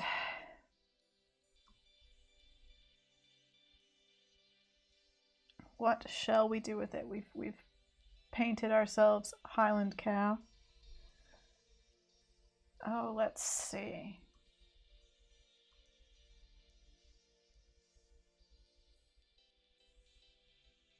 Kitchen Edges, I would love to be scratching a floofy cow ear right now. Yeah, more floofy things, says Get to Know Nature.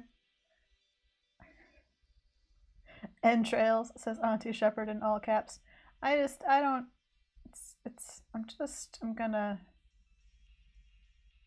gonna reply with that. Cow eating.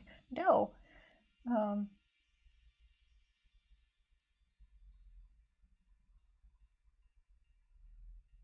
Can't draw another cow. There could be only one after all. A fluffy dinosaur.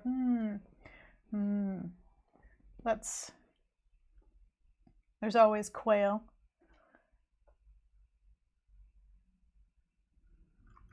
Let's. You know what? Let's have some fun. I'm just gonna. Well, that Google search didn't work. I tried to Google Asian quail, and just accidentally it deleted quail and Googled Asian, and then that's not helpful. Just some quail that we've never. A lot of these are cooked in this Google search, which I should have considered, frankly, now that I think about it.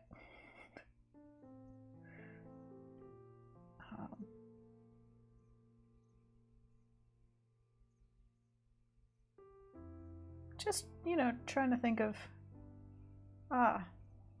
marinated. Trying to think of quail varieties we've not drawn before.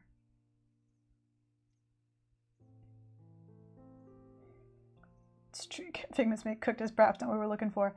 Yeah, that's fair. Cooked is not what we were looking for. On the other hand, now I'm hungry. So there's that.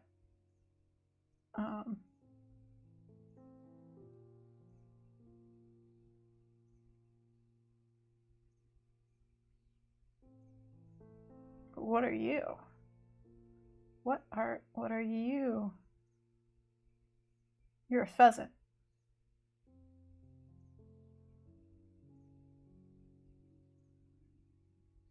You're the satyr trogopan, apparently.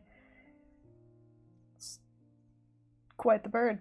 It's not what I was looking for, but it is quite the bird. Have I drawn a Bob White? I've drawn a Bob White dressed as a Landsknecht with a polar. Does that count?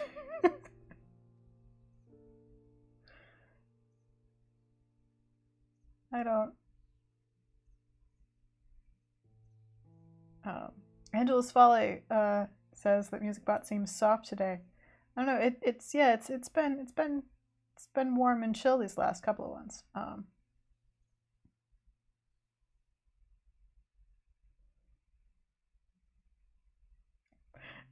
Arcraft is currently eating chicken bratwurst. Pro move, Arcraft, says Figment's made. Well, let's see. We've got blue quail.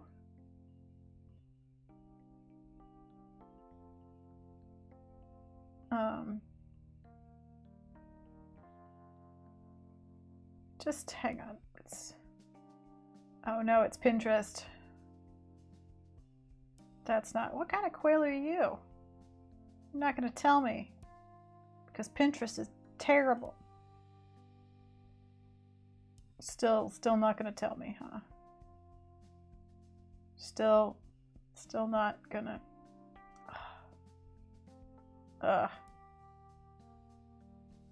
Well, fine.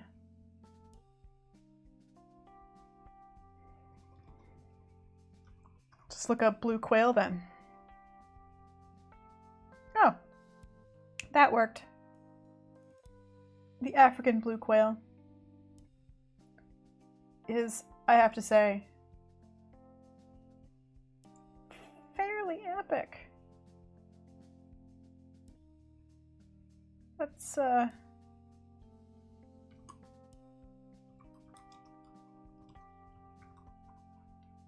just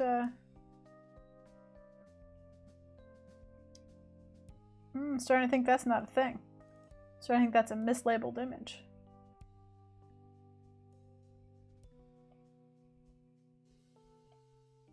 Let's find out. Yep, it's on Pinterest again.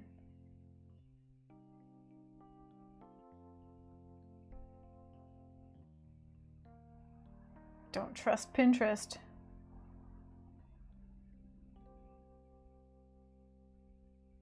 Huh.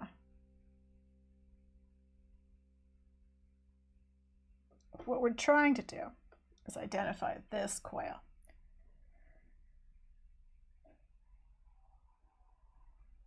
Uh-oh, we've got bratwurst jokes going on in chat here.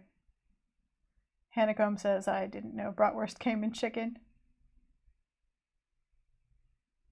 In our crash, I suppose it's technically possible, but usually the chicken goes into the bratwurst rather than the other way around.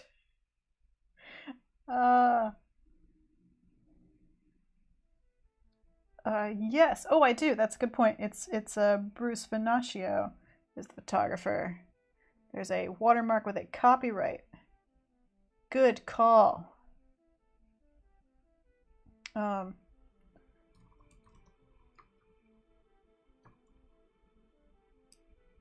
Good call, Bruce Venaccio Photography.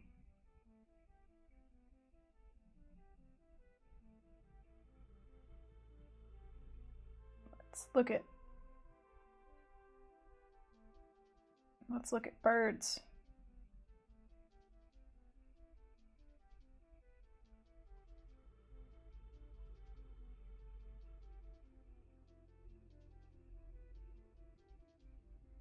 Bruce Venaccio, solid bird photographer.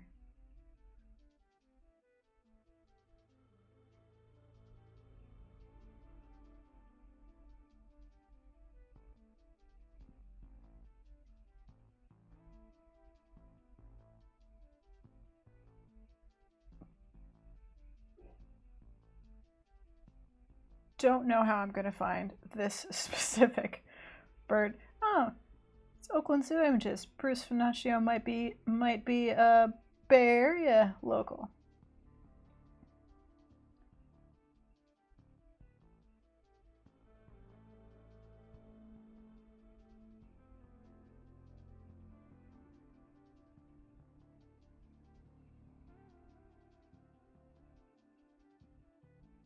Sorry, I've just gone down on a rabbit hole in the other window, it turns out.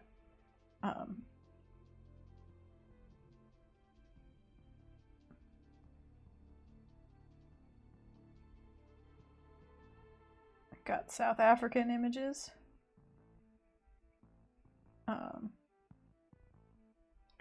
Just because I don't. This is the website I'm on.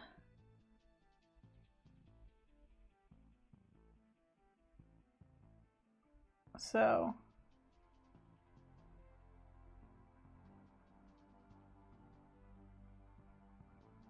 if you want to at some point look at this photographer's work,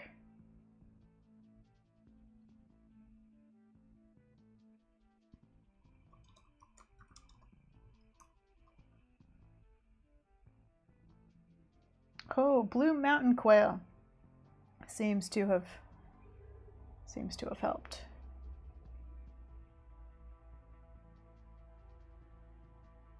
I think it's It's a mountain quail. It's a mountain quail from the California mountains. It's a quail we have. It's a quail we've had this whole time.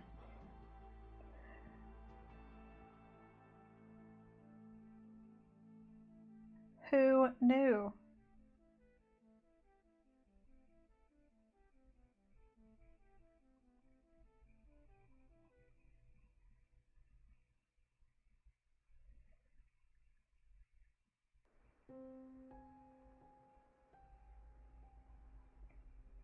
Fun. Excellent. Good.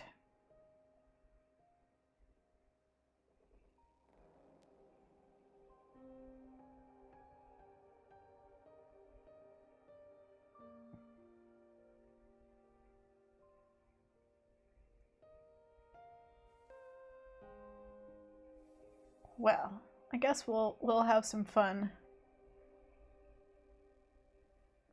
drawing. Some of them have 2 and some of them only have 1.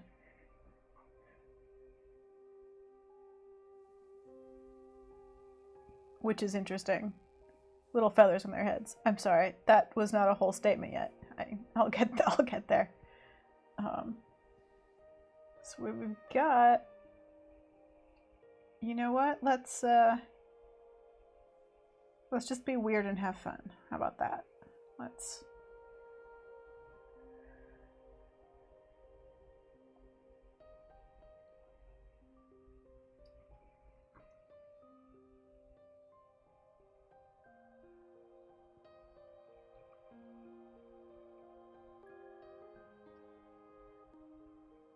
Let's be weird and have fun, I say. Yeah.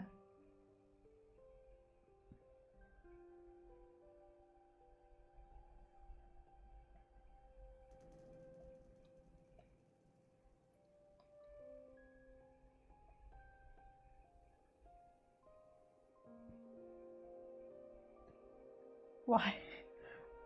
Why draw when you can just randomly paint? Now that we've started this kick, I'm just gonna keep it going. Where's my charcoal? Ooh, what about you? No.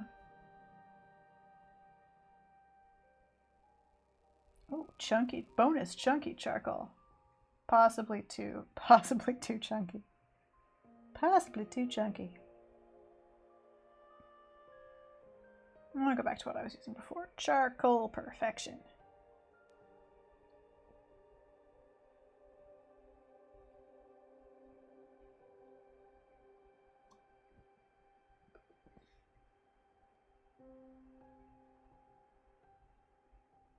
Another great summary of the stream and chat. Arcraft says, yeah.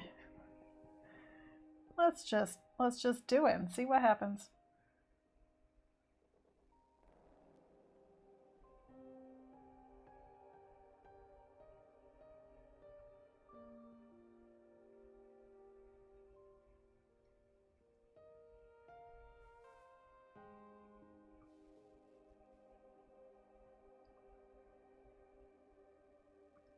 Let's get, what are we gonna go back to?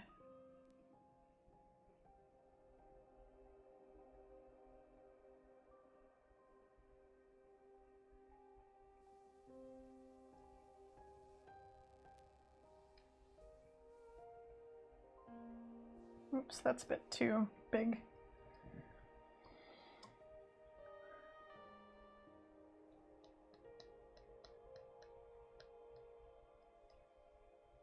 To be fair, this does not work quite as well as a process on things that are not floofy. But that's okay.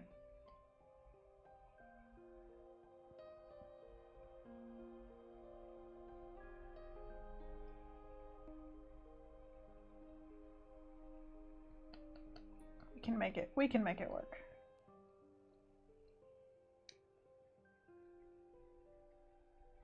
Chat is being filled with quail emotes in honor of quail.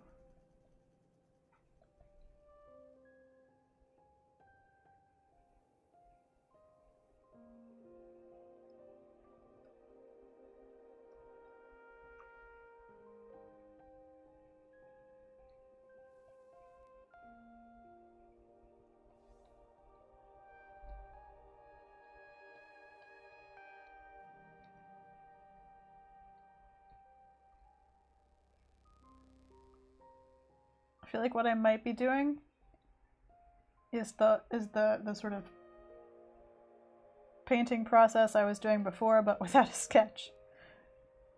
We'll see how far it takes me.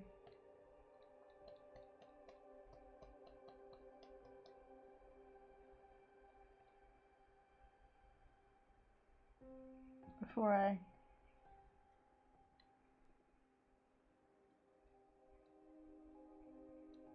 start to run out of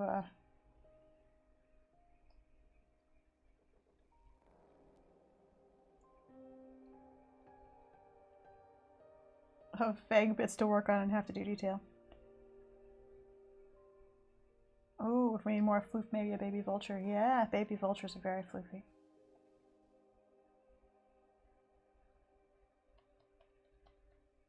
Baby birds in general.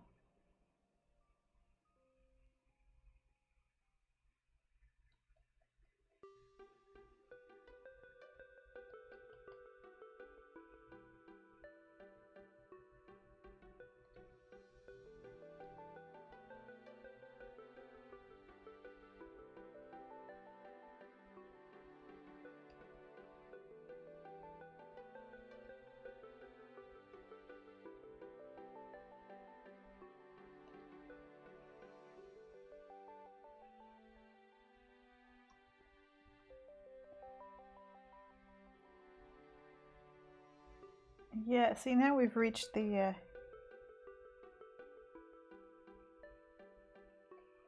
point where it turns out I need details. Like actual details.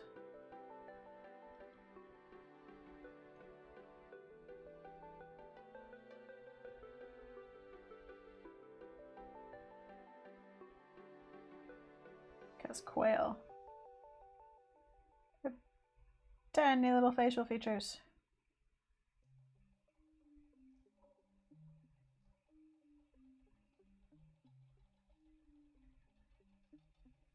Just tiny little facial features.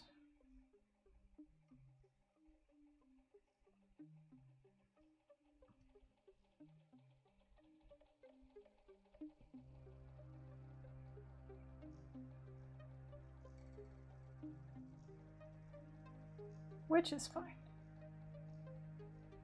We can make it work.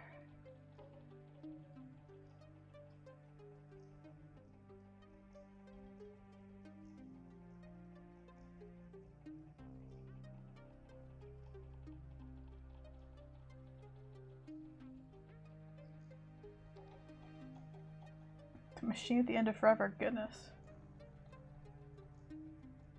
Goodness, music bot. Oops, that was the wrong color.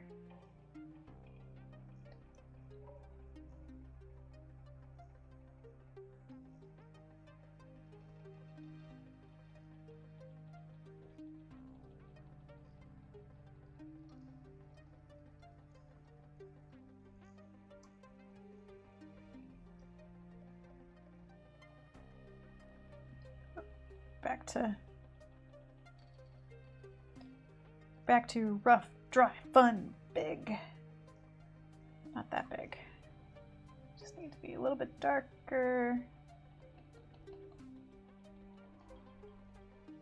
Get some depth in here.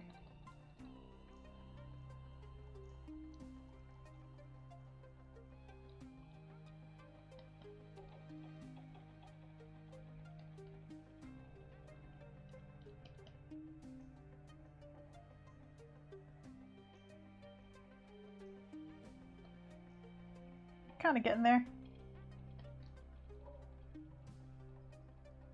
Just gonna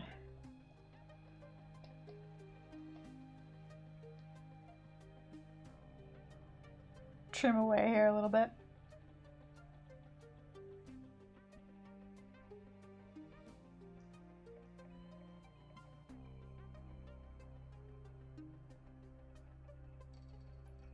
Don't need you, but like a little bit lighter.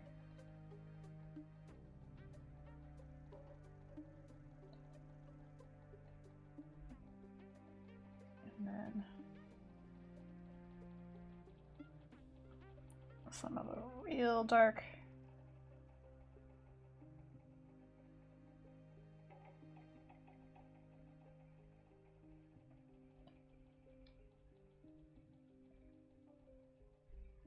More white.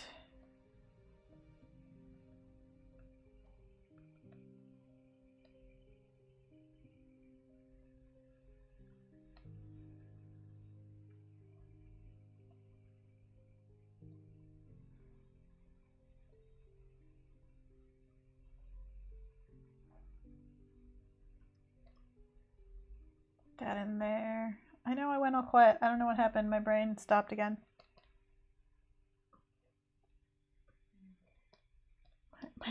My brain ceased to function again as I was trying to think my way through the quail.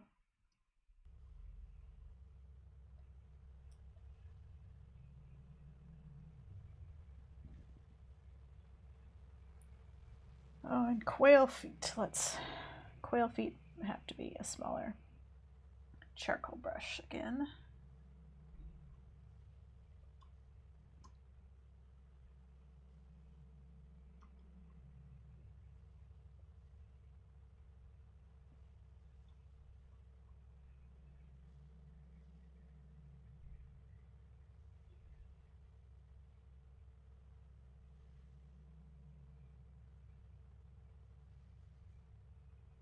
It's Sarah.exe has stalled, wait for response. Yeah, it's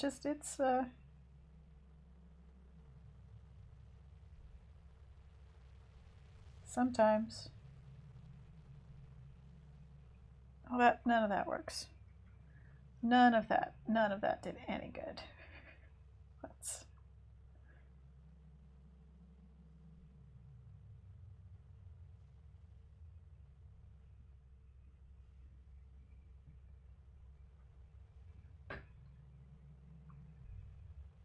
Let's try and fix that. Yeah, I don't know. My brain was like, no, that's it. It's all we needed. Time to just turn off.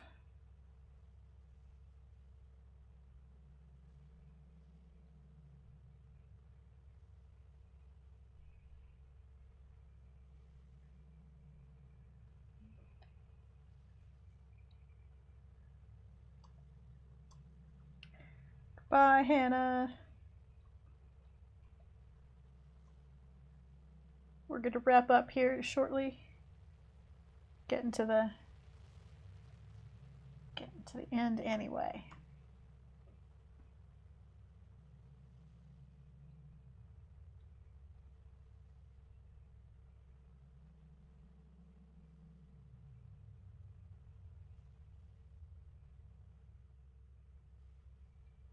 Which is good because apparently my brain is done with being useful already.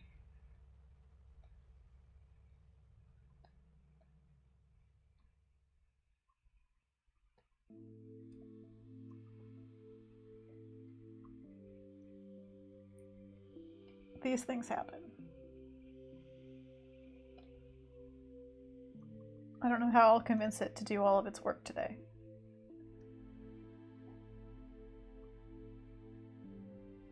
Although on the bright side, most of the thinking and planning for the work has been done. So that's helpful.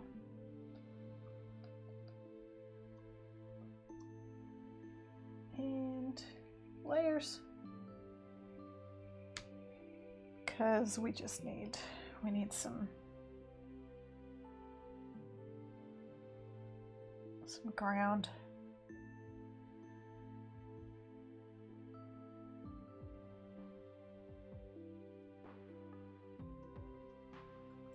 There we go. It's quail. Did a quail?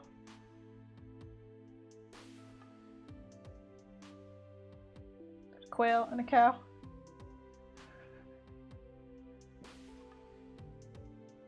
Gotta say, it's a process that works better in black and white. color muddles it some.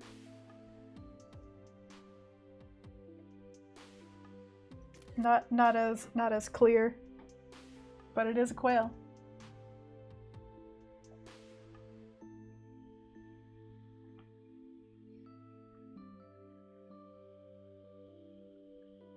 Some tea. Stretch my shoulders. Angela's Buzz's experiments are valid, and yes, that is true. Experiments are valid.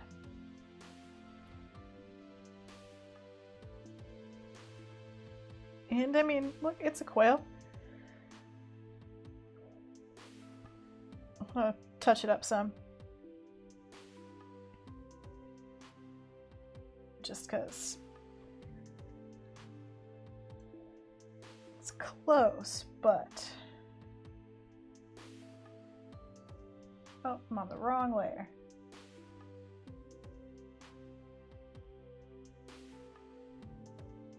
Just because this needs to go up just a little bit. Just a little bit higher.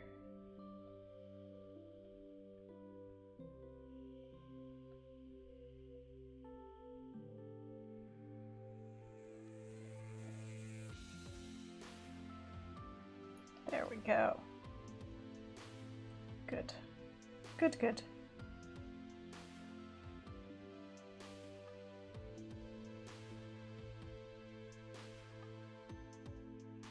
Haha, that feels a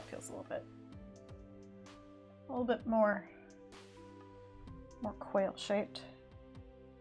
Just gonna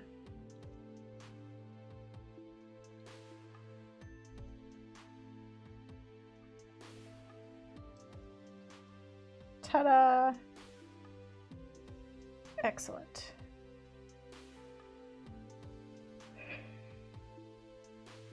Ah, hilariously. Angela's Volley points out you paint a male quail and all the females start flocking in chat. And that is true because we did do... Oops. Accidentally hit the zoom bar. Because we did do a female California quail for the emote so that she would show up on the black background. So all our quail are ladies.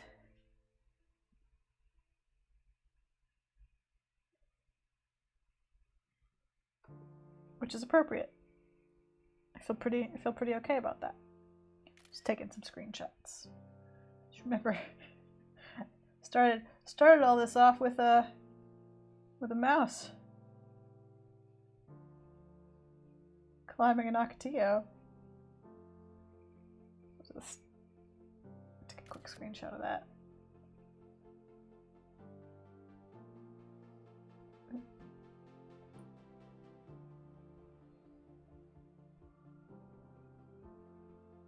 And then we made a cow. And then we did this quail. And now it's 6 p.m. And although I did start late, I'm afraid I am going to have to wrap up on time. Because as I mentioned, work's been kicking my butt and I got a lot of it still to do before Monday. So I'm going to make myself some food and get on that. Next week, I promise, we'll be back at the pottery table. I'll have taken the polymer clay and the mugs off of it and we'll set up the old laptop to be a station for streaming pottery. But for now, I gotta finish a deadline. So I hope everyone has enjoyed whatever this was. Your art lesson and weird experimental painting stream.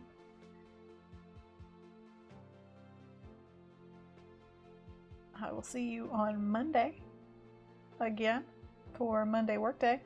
Don't know what I'm going to do on Monday. Maybe I'll have actual work to do that I can show you and stream as opposed to something that's NDA'd and that you can't watch.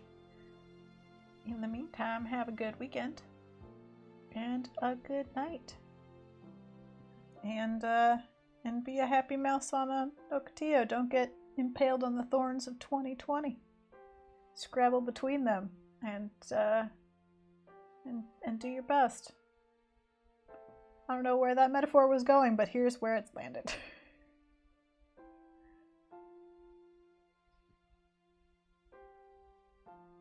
Have a good night, everybody.